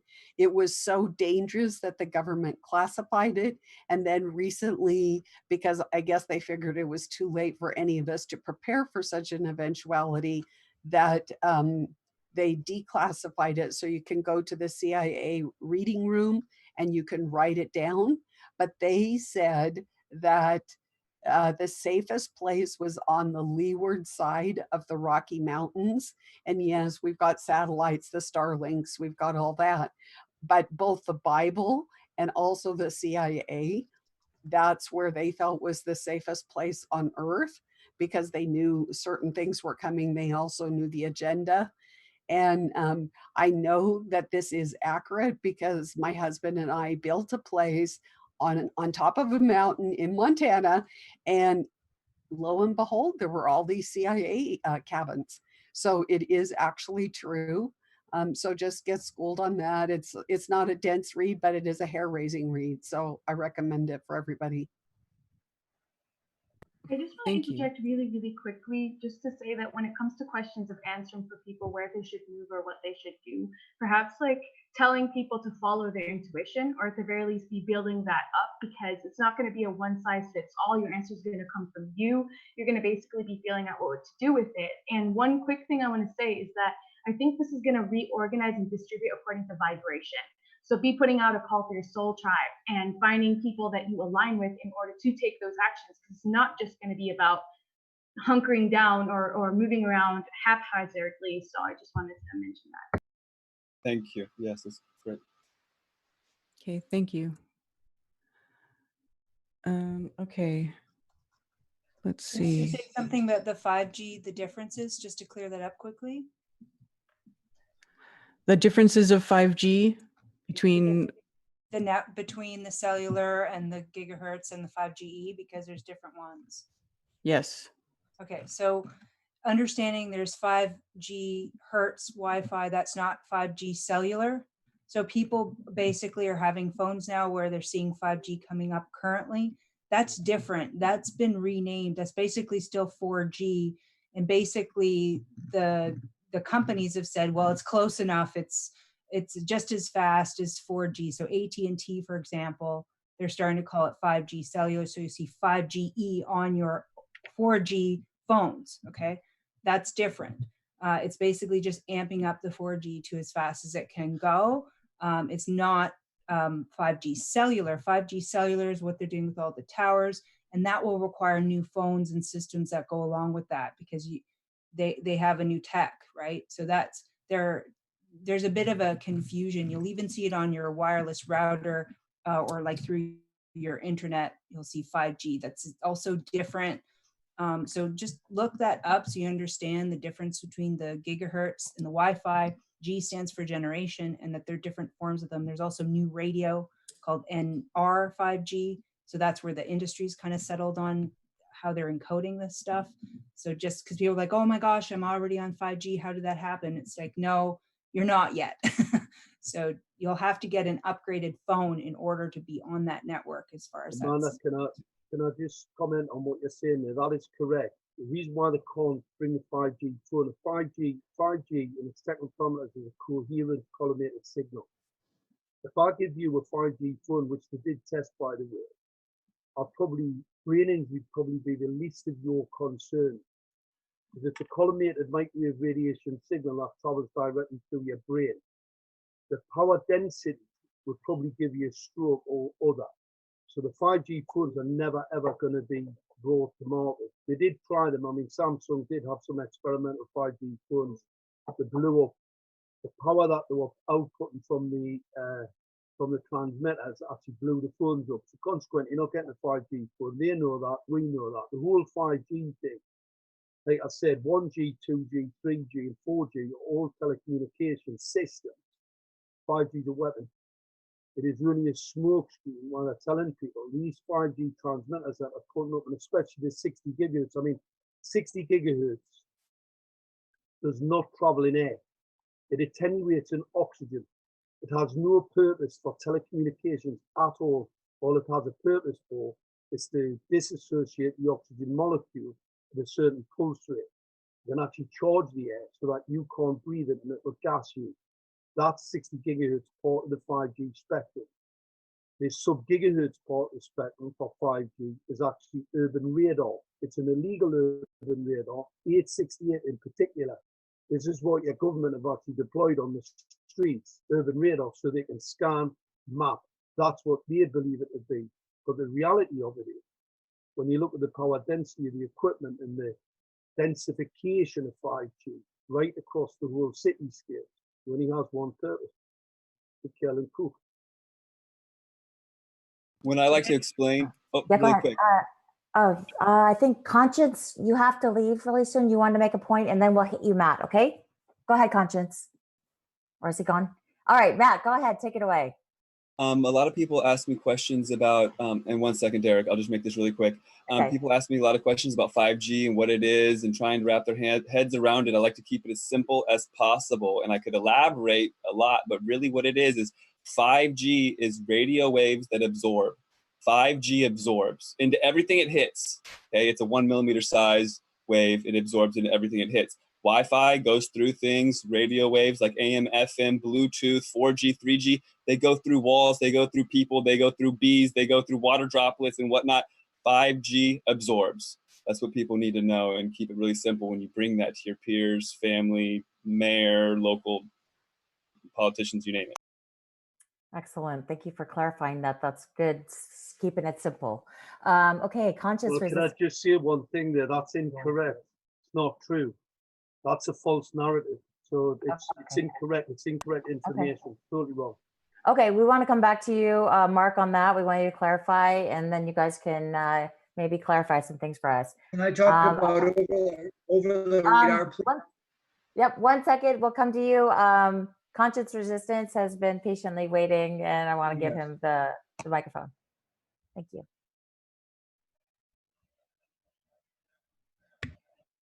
Thank you. I appreciate that. And I'm sorry I can't stay for the whole Q&A, but I want to say thanks to Dave, to Shelley, to everybody, Karen, who's been involved in organizing this. I appreciate you guys and your energy and your effort behind this. I guess what I wanted to say as far as 5G goes is just that, you know, there is a lot of confusion about 5G, and I'm not going to try to get into all that, but I just want to recommend anybody who wants to watch a free documentary I put out 2 months ago called The 5G Trojan Horse, and I think it's the most factual-based information available. There's a lot of misinformation flying around 5G. There's a lot of misinformation in general, and we should I want to kind of reflect on why we're here. This is called Event 202. During the event that was called Event 201, funded by all the people that we know about, they talked about something they called the flood strategy, where they were going to flood the internet with authoritative sources, the CDC, the WHO, et cetera, and they were going to take down channels. They discussed potentially arresting people, but they also talked about the flood and flooding people with that information. I think we're not only being flooded with credible sources from the government and others, but they're flooding us with lots of bad information right now. That's why there's a lot of people confused about what's going on and this theory and that theory. I think we should try to, you know, those things are important, but the purpose of today, of course, is to focus on being, you know, solutions-based and actually trying to get to the bottom of what's going on. And one of those theories I see somebody asking is that 60 gigahertz thing. There's no 60 gigahertz evidence. I won't get into that today. We don't have time, but anybody who wants to learn more about 60 gigahertz can visit my channel and see that there's actually no strong evidence for that claim. But again, the solutions are what matter here. I wish I could stay the whole time, but if anybody wants to learn more about freedom cells or how to opt out of the technocratic state, you can contact me. I'm publicly available, and I love to work with anybody. I'm actually down here in Mexico building what we're calling the Underground Railroad, a network of safe houses and safe communities for people who might not feel safe in their area if they want to leave, and for the people who can't or don't want to and want to stay in their own communities and stay in their own towns. You need to build locally, do the local activism Matt was talking about and others have talked about. We need to come together as individuals, empowered individuals, but as a stronger collective as well, because I don't really see any way forward, even with the best intentions and the best manifestations and the best power of our meditation. It's still going to take all of us together as opposed to us as individuals. So thank you guys for letting me share a little today, and I'm sorry if I was long-winded. No, thank you so much. Thank you, Eric. Thank you for everything. Mark Steele, I'd like you to talk about 5G. What is it? And let's get some clarification on it. And then we can, we're all here to learn. So let's learn. He's gone. Oh, okay. All right. Ron, you had. Can I just? I would like to talk about what Lynn Sergala, the late Lynn Sergala, told me. We have what's called over the horizon systems all over the planet, and the military would know about this. These are also known as HARP. There's not just the one in Gacona, Alaska. There's one in Vieques, Puerto Rico. There's one in Peru. There's one in Tibet, China, and they send and receive signals. And they've got it set up in such a way there's very little energy loss. So say the send station in Vieques, Puerto Rico sends to Tibet, China. They run 3 sinusoidal waves, and these waves build upon each other where there's almost no energy loss. So what we think is the cell towers and the satellites, and also we have to remember there's a weaponized power grid. But these over-the-horizon radar systems are well documented. People know them as HARP. And the energy transmission increases with the sprays in the sky. When you see the chemtrail sprays, that's increasing the electrostatic conductivity of the atmosphere. And I have a plasma ball over here. It's just like a plasma ball. So the more sprays in the sky, the more chance of spontaneous combustion, also known, people know them as directed energy weapons. In New York, Tesla was experimenting on Montauk, and Einstein wouldn't do what Tesla would do. He could actually put enough energy to spontaneously combust a dog. And Ron, we can come back to that during the Q&A. I think we want to just finish with the one question about the 5G. What is it? Just for our audience. But can you hold that thought, and we can come back to that during the closing thoughts? Yeah. Well, 5G isn't just a problem. It's everything. It's redundant systems is what I wanted to tell you. There's nowhere you can go. Okay. Awesome. I'm gonna go back to Matt Landman, and then I'm gonna turn it back over to Karen. Really quick. So really quick, 5G was created by the military. It's a 1 millimeter size carrier wave. The reason why communities claim that they need a cell tower in neighborhoods every 500 feet is because the 1 millimeter size carrier wave cannot travel great distances, and it absorbs into everything it hits. Thank you. Yes, sorry, it's Shai. Can I just say a quick word also about 5G, please? Yeah, go ahead, Shai. Excellent, thank you. See, something which the corporations, the media, governments are actually lying to us, and it's quite clear. They've been saying 5G cellular network. Now we know it's not. I'm going to say a phrase you all know: smart cities. Smart cities is part of 5G system. It's the streetlights, it's the sub-giga, like Mark Steele has been saying for a long time now. It's not just millimeter waves.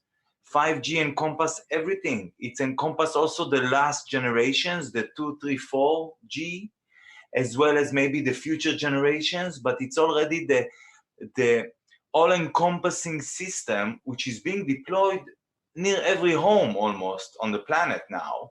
I mean, it's the street lights, it's the 868 megahertz, which I have in some places in Israel, not next to my home yet, but we'll get to that when it's here.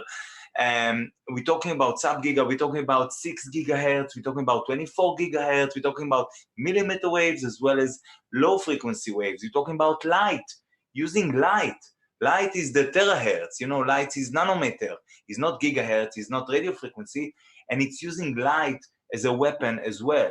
So basically we have full spectrum dominance. I don't have better words to name it. It is full spectrum dominance, it is densification. And people in Israel, let's say 5 weeks ago, 6 weeks ago, there were maybe 1,000 people in Israel knew what 5G is or what is smart cities, because there's a code here. 5G, it's not 5th generation. 5G is smart city infrastructure. 5G is everything that transmits, everything, whether it's light, whether it's radio frequency, microwave, everything, millimeter waves. This is 5G. And just to say another point regarding what Derek said before, he said that there's no evidence of using 60 gigahertz. It's wrong. Sorry if Derek was here. I can send him the evidence, but it's in Hebrew. I can tell you that 60 gigahertz is being used since 3 weeks, being put in schools in Israel. I can name you the cities because it's been published, you know. It was approved by the communication office in Israel, and it's been put in place in few schools in Israel. This is serious matter. This is going to cost a lot of lives. And 60 gigahertz is being used, and not just in Israel, as far as I understand. And I don't want to get to the proof. You know, I prefer to stop it now, not to see, you know, children falling or getting sick, or adults, doesn't matter now.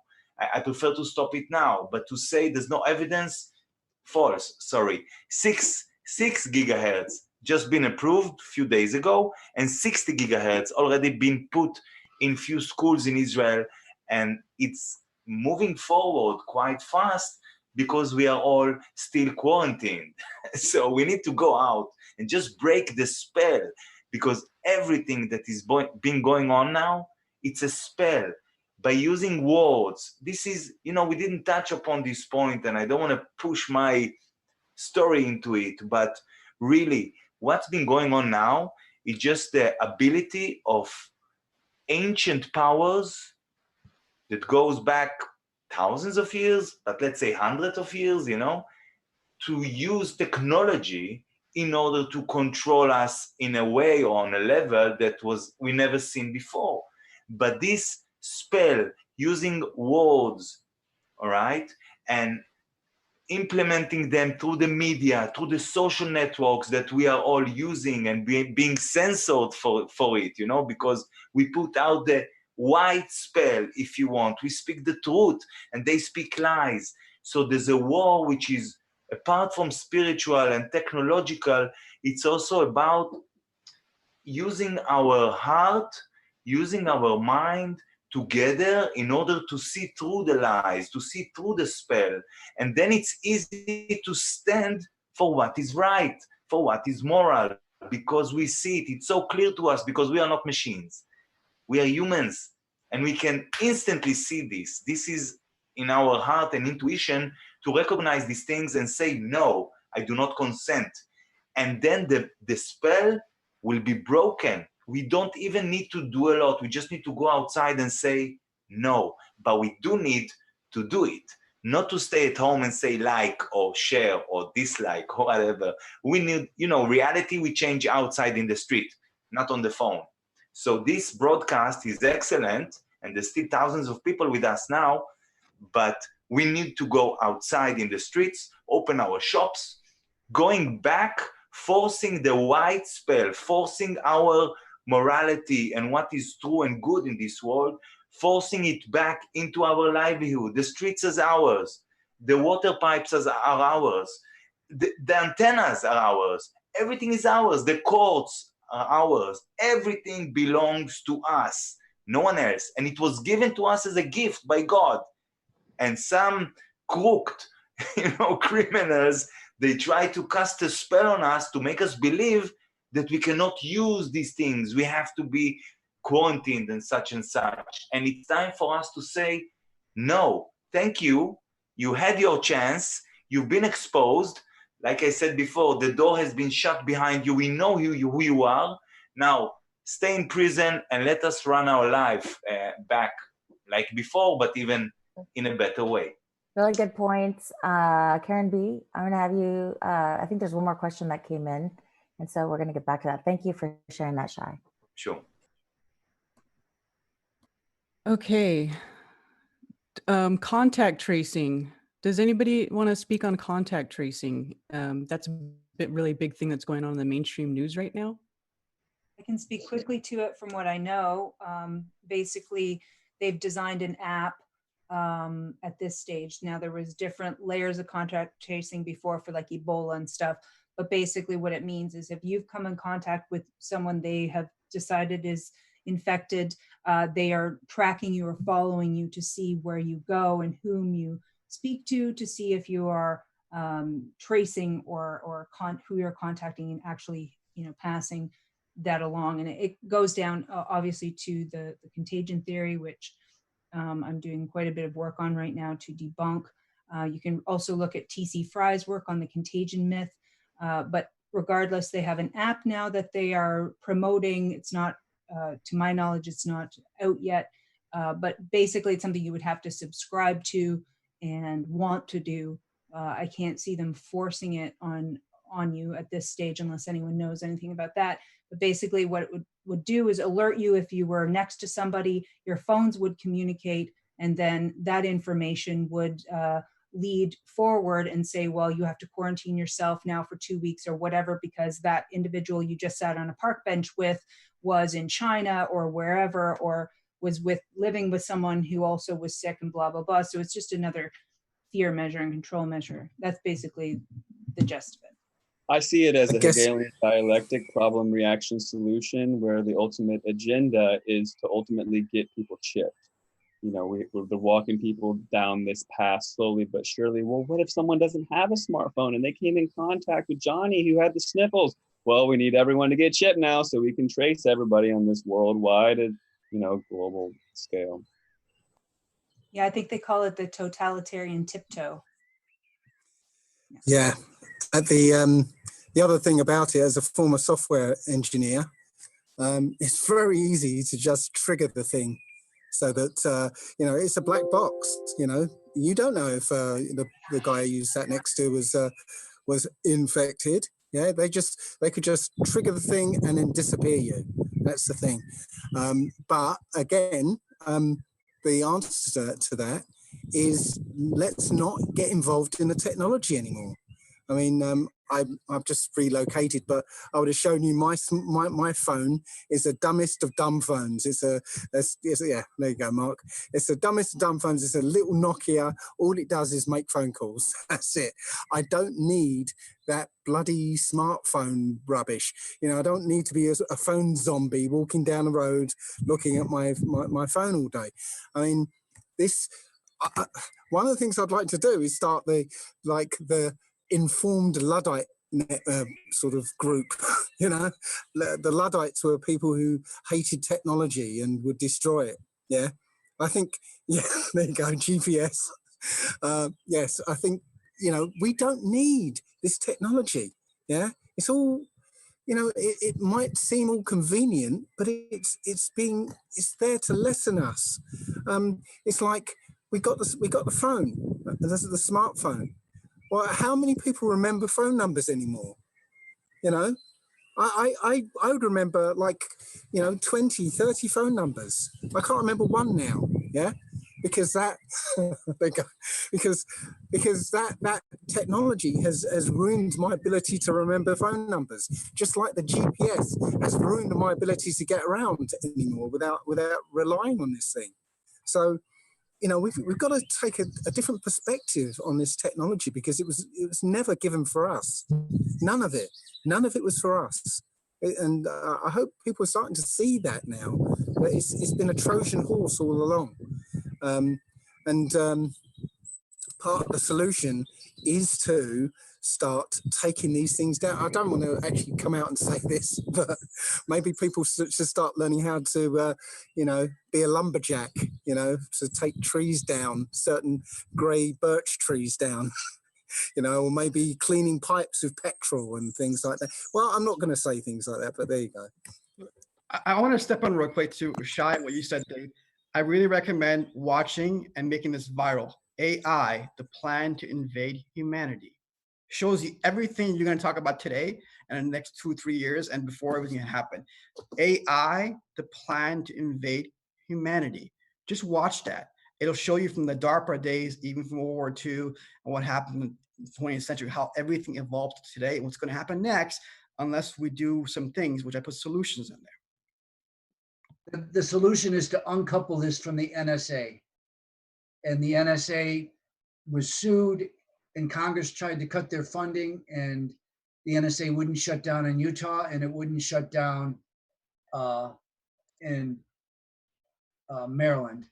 And so they cut the power off in Utah, hoping that the supercomputer would overheat. It didn't overheat.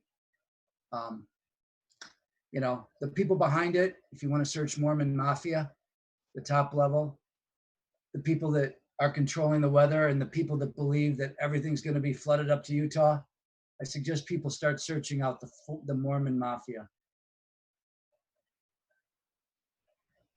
but you uncouple the data from these towers. We have a system to search the internet for learning, for talking, for wonderful things.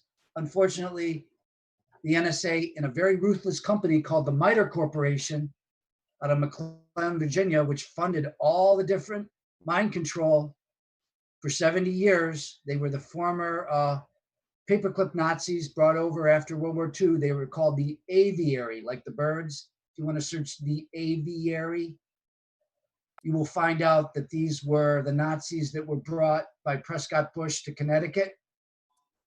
And then they were brought all over the universities to build this system at UCSB, they were building a virtual sexual reality program. That's disgusting. And at Stanford, none of that should have been done, but it was done. And they used the MITRE Corporation, MITRE.org. They were the former Department of Defense Jason brain scientists.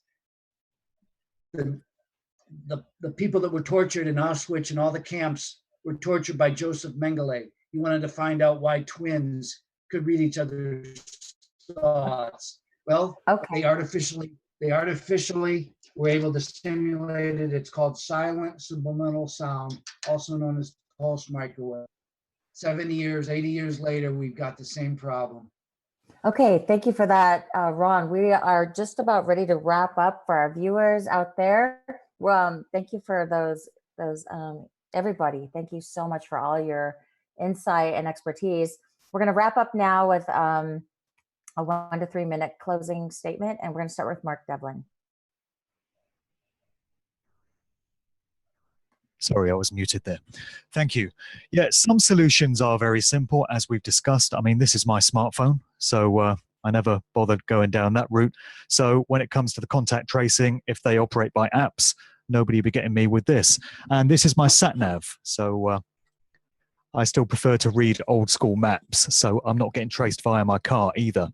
But when it comes to solutions, so much of it comes down to non-compliance, just not acquiescing with the plans that they have for us. I did a rant video a couple of weeks ago where I was in my car and I was just sounding off because I just got back from the town centre and I'd been through the humiliating, degrading experience of trying to get into some shops just to get essential supplies. And it's the same thing all over the world, you know, these ridiculous bits of tape you have to stand behind. You've got some jumped up little tyrant on the door telling you where you can go. And in this video, I was just sounding off about how ridiculous this all is. And I got a ton of support from all over the world, people saying they felt exactly the same way. Now, just imagine if large numbers of us got together and said, we're just not going to put up with this anymore. We're not going to comply with these ridiculous restrictions.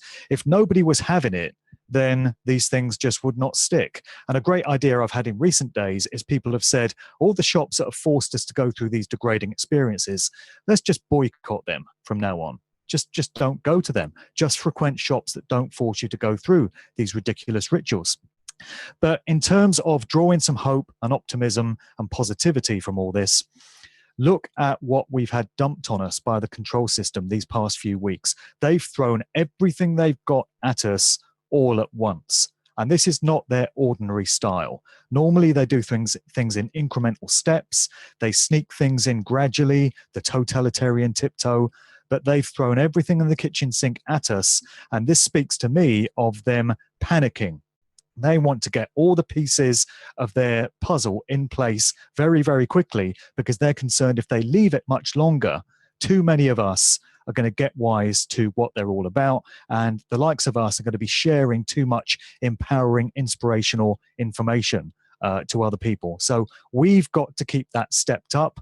We've got to get more and more people on our side of truth. We've got to get the numbers because they fear us. They fear that process happening.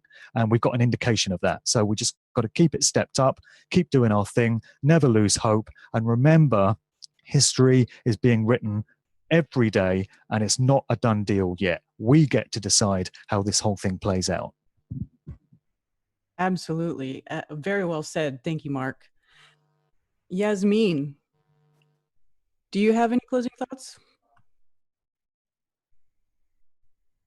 You're muted. Okay, yes, thank you. I was just going to say that if the agenda is transhumanism and AI and this, that, and the other, the antidote is humanity. It's us, it's our hearts, it's us showing up as ourselves, which is why you can see all this mind control for social distancing, moving us away from each other. So if those are the agendas and we are the solution, then it very much is us coming together, thinking of solutions and actually mobilizing. So I do agree with Shai in the sense that these are spells that we are under, beliefs of authority and whatever else, that only we have the power to change, have the power to refute, refuse, take down. We do not consent. The more that we use our voices and actually state this out into the open, the more that we can create that reality. So one of the things I want to say is that we are powerful manifestors, and that's why our energy has been harvested and channeled into creating these realities. So we can actually script ourselves exactly where we want to be by putting ourselves together. We are the antidote to whatever virus. We're talking about parasitic systems that invaded humanity. So for us to be the way showers now and to run our own reality and script it towards the solutions that we would like to see is not for us to hide from this or try to believe that it has some kind of authority. It doesn't. It is us to stand in our sovereignty and say, no, enough is enough. This, you will not take any more of who we actually are. You will not make us afraid of each other and take what we already actually own. We are the change. And this concept about the virus or health or disease is just the smokescreen. There's something in this for everyone with regards to this. It's like probably an amazing opportunity for exposition of all of the dark tactics all at once. Like you said, Mark, they're throwing everything into the basket now. So any angle of those, you can actually follow it down and you'll find something. But the main point with it is the empowerment. The fact that you can heal yourself, the fact that you can grow your own food, look into what you're eating, whether it's processed or not, detoxify, that you can make your own medicines, that you don't need any of the things that have been pushed onto us. And that empowerment and joining with other people is going to be our rising and the ability to stand up and break these spells, because that's all that it is. That's the main point I'm trying to bring here. Thank you. Thank you, Yasmin, for that. Matt Landman, closing thoughts. Awesome words, Yasmin. You're absolutely correct. We are co-creator, manifestors of a consensus reality. And the majority speaks, but we are a growing majority. Every single person listening, you are also an activist. It's not just us. You can play your part. Even if you knit, you can knit for truth, okay? Every single person out there can play their part, and you would never believe the ability that you have once you start to try. Personally, I have these little flyers that I go out in the world promoting my film, Frankenskies, but you can promote any truth you want. Fracking is bad, or the COVID 1984. Even if you just graffitied COVID 1984, you're now my best friend. But I want to encourage you to get local, get in contact with your local representative, okay? Your congressman, your member of parliament, your president, they are not going to help you, okay? There's a 5G antenna coming to your neighborhood, and it's time to get local. There's a website, My Street, My Choice, okay? My Street, My Choice. And if you empower your neighborhood to say no, then they will do exactly that. Get this information to your local representative, your local county board of supervisors, or your mayor, and come to them very level-headed. I've got a website, actualactivists.com. There's a 5G tab, lots of information there. But if you keep it simple and you ask these people, do you want a 5G tower on your doorstep? And they do the research, they'll start to think twice. We've had a lot of successes. I've spoken at over a dozen cities in the United States, and some of them, the mayor has stopped the meetings and said, well, what can be done? And they find out that Mill Valley, California, for instance, where these executives that work in the telecom industry, where they live, they have banned 5G from the residential neighborhoods. So there are successes. You can mirror these successes, and it can be done. You just have to spark the conversation, follow up. If you're quarantined, email these people, get the ball rolling, have the conversations, get your local people involved. You would never believe the spark that you can make, okay? Malcolm X quote, and I'll be done. Malcolm X said the biggest obstacle he ever had was trying to mobilize a sleeping populace. We're still there waking people up, okay? It's still our job. Every single person listening, you can play your part. Just play your part, please, and have hope. I love everyone. Thank you. Thank you, Matt. Absolutely great message. And hopefully we can get those links into the notes, the show notes that you were discussing, because those are very important resources for people to have. Amanda Vollmer, do you have any closing thoughts? Yes, thank you. Another great quote is by Harriet Tubman. She said, if only more people had known they were slaves, I could have saved them too. So definitely the wave of awakening has been going on a long time. Everything that everyone has said, I totally agree with what we need to do to empower ourselves. So I won't repeat that. But one thing that I focus on is encouraging people to fire their doctors, because we have to stop attending the medical cult system as well. So we need to take back our own empowerment on how to heal ourselves, how to feed ourselves, how to stop poisoning ourselves. And that's one of the things that I focus on the most as a health practitioner. And if you go to my YouTube channel, I have lots of videos. I give away tons of free information on how you can help yourself for your holistic health purposes, how to use supplements and all kinds of nutrition and food to heal your body and detox your body, because really stop attending the system that's trying to take away your life is really one of the top priorities of what we need to do in this time frame. So thank you for having me. If you are interested in any of the other technologies that I have to help protect yourself from 5G, which deoxygenates the blood, I do have a lot of that awareness as well on my website, which is yumnaturals.com or yummymummyemporium.org. And definitely send me an email or whatnot if you want any of the links. I know you're going to have some of the links in the show description as well, but you know, we have to share and we have to support each other, and we have to use our tools and our skill set. If you don't have a skill set, get a skill set, find what you're good at and learn. We have quarantine time available in order to do that. So find your passion and live your passion, and you'll be directed by the creator on what to do next, and not to live in fear, just to live in listening. So thank you so much for having me. Thank you, Amanda, for being here. Shai Dannon, do you have any closing thoughts? Well, yes, although we just started, really, I have some closing thoughts and words. I think what we need to understand, it's quite funny. We are all bombarded with information, with data, with stuff from all sides, 5G, weapon system, what? And now vaccines and chips, and it's like aliens are coming, what? And really what I want to say is that we are growing up. It's part of growing up. And like I say in various videos I've done in English, in Hebrew, if we are here, we are meant to be here at this time. And if we were not able to cope with it, we wouldn't be here. And we need to remember that while we are doing our part in this, let's say, 3D reality, there's other forces on our side as well, which doing their part in other realms, I would say, of reality, which maybe we don't have access to yet.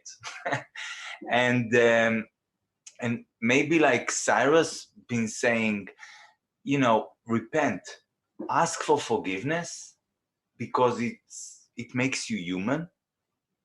Don't be afraid, because it makes you godlike. And fight, expose the Chinese Communist Party and its allies, because it does look like they're the head of the snake or the octopus or the dragon or whatever. And really love yourself, love your family. Yes, grow food. Yes, work locally. And just so you know, I've been talking with a lot of counselors and mayors in Israel, but in the last 1 week, 2 meetings with mayors been canceled. I was, anyway, so working locally is good, but you need to know how to overcome some obstacles. So yeah, I do want to finish actually with what Cyrus been saying. Sorry, Cyrus, for taking your words, but repent, don't be afraid, and expose the Chinese Communist Party. Thank you very much for all the good work you've done. Thank you very much. And thank you, human race. We are here in this together.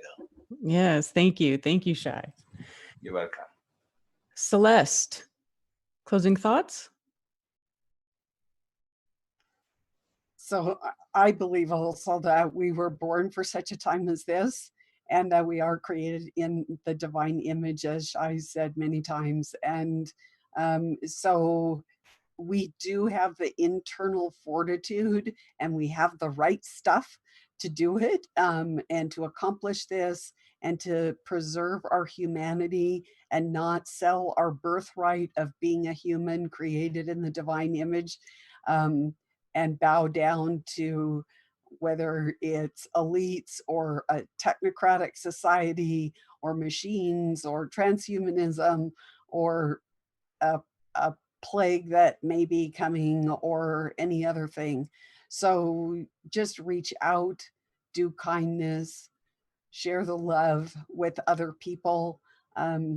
Love and kindness are very powerful. There's a lot of people scared and hurting during this situation. And I know that some of us who are aware of the situation, and many of you are aware of the situation, can reach out and extend that hug, that act of kindness that can just help catapult the next person. And then that chain of humanity will just continue. Thank you for having me. This was absolutely wonderful. Thank you, Celeste. Beautiful message. Really appreciate you being here. Kate Shimarani, let's get your closing thoughts, please. Well, first of all, thank you for having me on. And coming after Celeste, which is coming from a place of love, I'm going to come from the opposite place. We need to get out. Our government is corrupt. The people who own 5G and like what Shai was saying about the Chinese Communist Party, all our government can be tracked back to allowing that, to selling, to having money put in.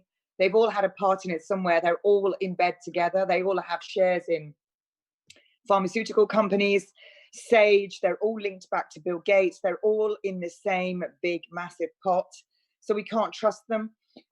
Locally, people can they should go and report 5G as a crime because it's a weapon. It's not insured. They need to report it to their police.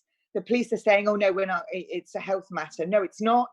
It's a weapon. It's a crime. If you don't get any results there, you go to the PCC, you go above them, you get the officer's name. If they won't give you a crime number, just log the time and date you went. And then you go to the IOPC if you don't hear anything back. Just keep hammering all your local MPs. They're probably not very good, but you have to keep doing it. Everybody's on their knees. All of the small businesses have closed. Get up, open. The police are exercising powers that they do not have based on parliamentary preferences. For instance, you can go out and exercise. On the letter from Boris Johnson, it said you must stay home and protect the NHS. It's complete garbage. So that's a preference saying that you can't go out and go to where you want to go to walk your dog. And the police have got no powers whatsoever to give you a fine based on that. So do you accept it, or do you get off your knees and just say, I'm not paying that, let it go to court? So they are civilians in uniform. So people, small businesses, get up, get opened. That's what I'd say. All the small shops, and let's exactly not bother going to the big supermarkets. The ones that, because I think it was Arthur Miller, the playwright, said, when we put our trust in idols, we become but children. When we put our trust in God, therefore ourselves, we become open to infinite possibilities and awareness. Don't put your faith in false idols. That's these Muppets running the government. They're not really running it.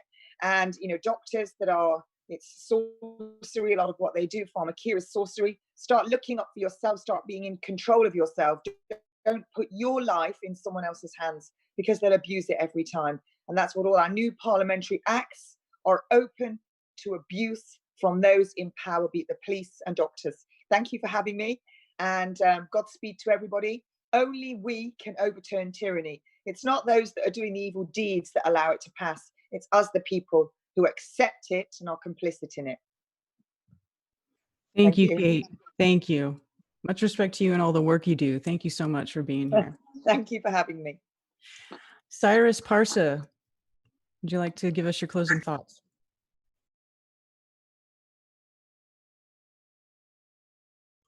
You're muted, sir. I want to thank Kelly and Shelley for hosting this, the two hosts. I want to thank Dave and Simone for organizing this. The virtuous goal. I also want to thank all the panelists for putting your hearts into it and giving your expertise.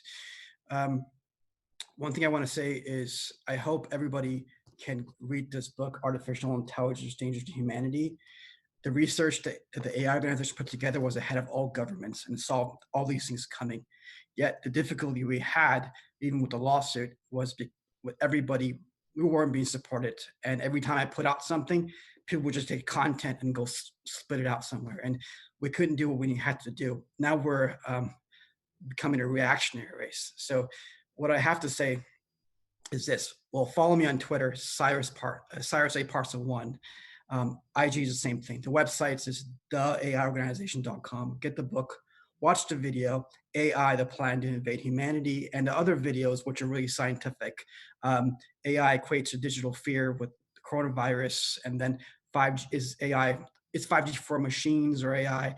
But the main thing is what Shai brought up, and because we had an interview last night, me and him, and I implore everybody to know this. Have no fear. The creator has another plan. And that was what's my last movie that I put out. It's a little bit fictional, but we are made in the image of the creator. We are all special. Every human being is special. Okay. So have no fear.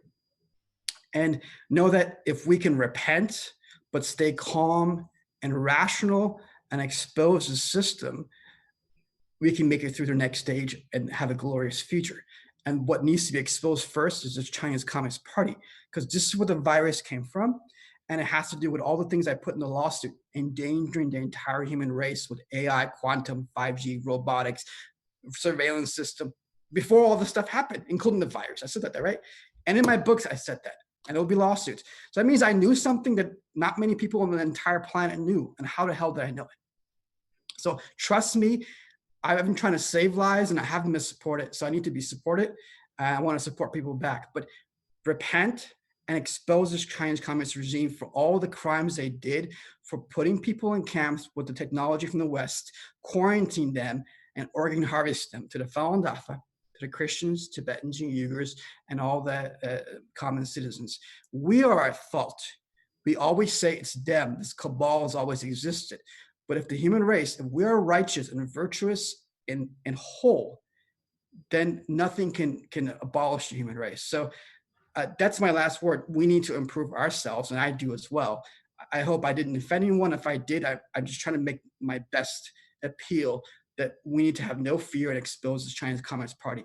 I ran AI algorithms that showed extinction for the majority of the human race, and I put that in my book, and the release I gave to the U.S. government a year ago, coming from China and extincting the entire human race, almost all of them, attached to this grid system. But the root of it was from China. And I put solutions was because we were being complicit and these chain of reactions are happening for all this misuse of artificial intelligence. So I hope people take what I say very, really seriously and to heart. Go to my YouTube channel, The AI Organization. That's all I have to say. Thank you very much. And I appreciate everything that you guys are doing on the panel and all the audience members who are listening. Thank you very much, Cyrus.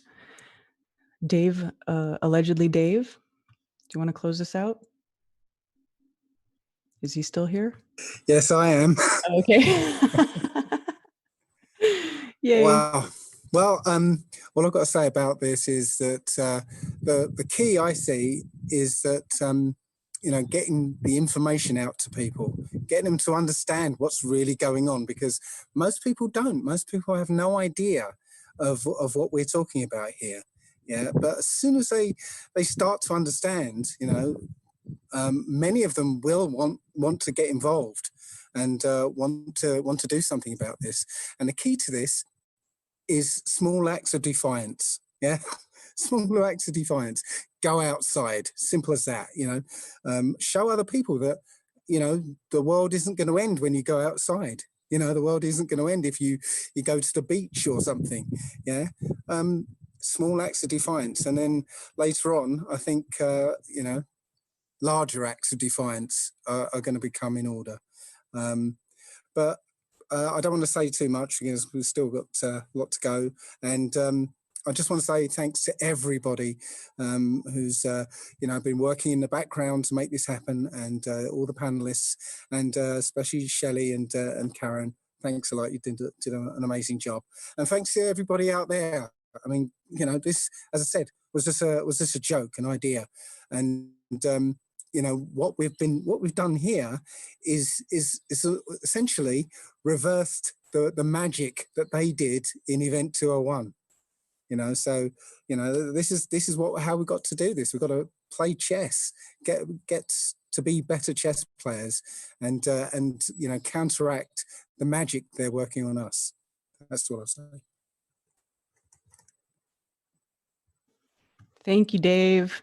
Thank you for organizing this too. I believe that wraps up the closing statements from our panel.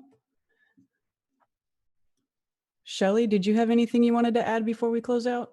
No, everybody did such a great job. Thanks for everybody putting their heart and soul into this, and just share this whenever you can. Get this out to everybody, and thank you for everybody. Thank you, Dave and Karen and Robin, who did such a great job.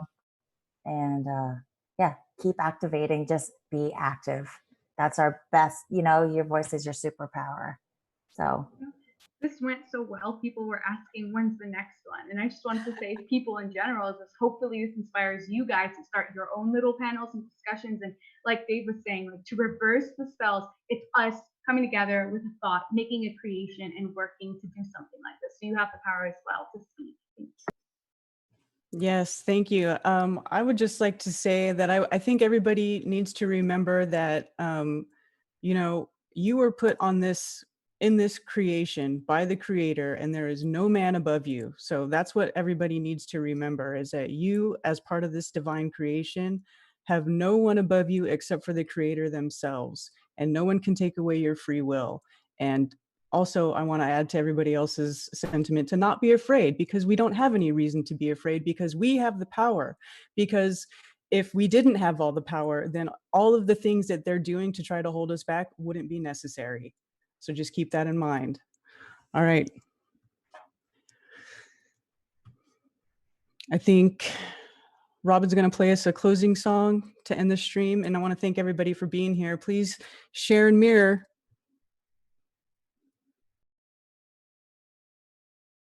Thanks, everyone. Great. Thank you. That was great.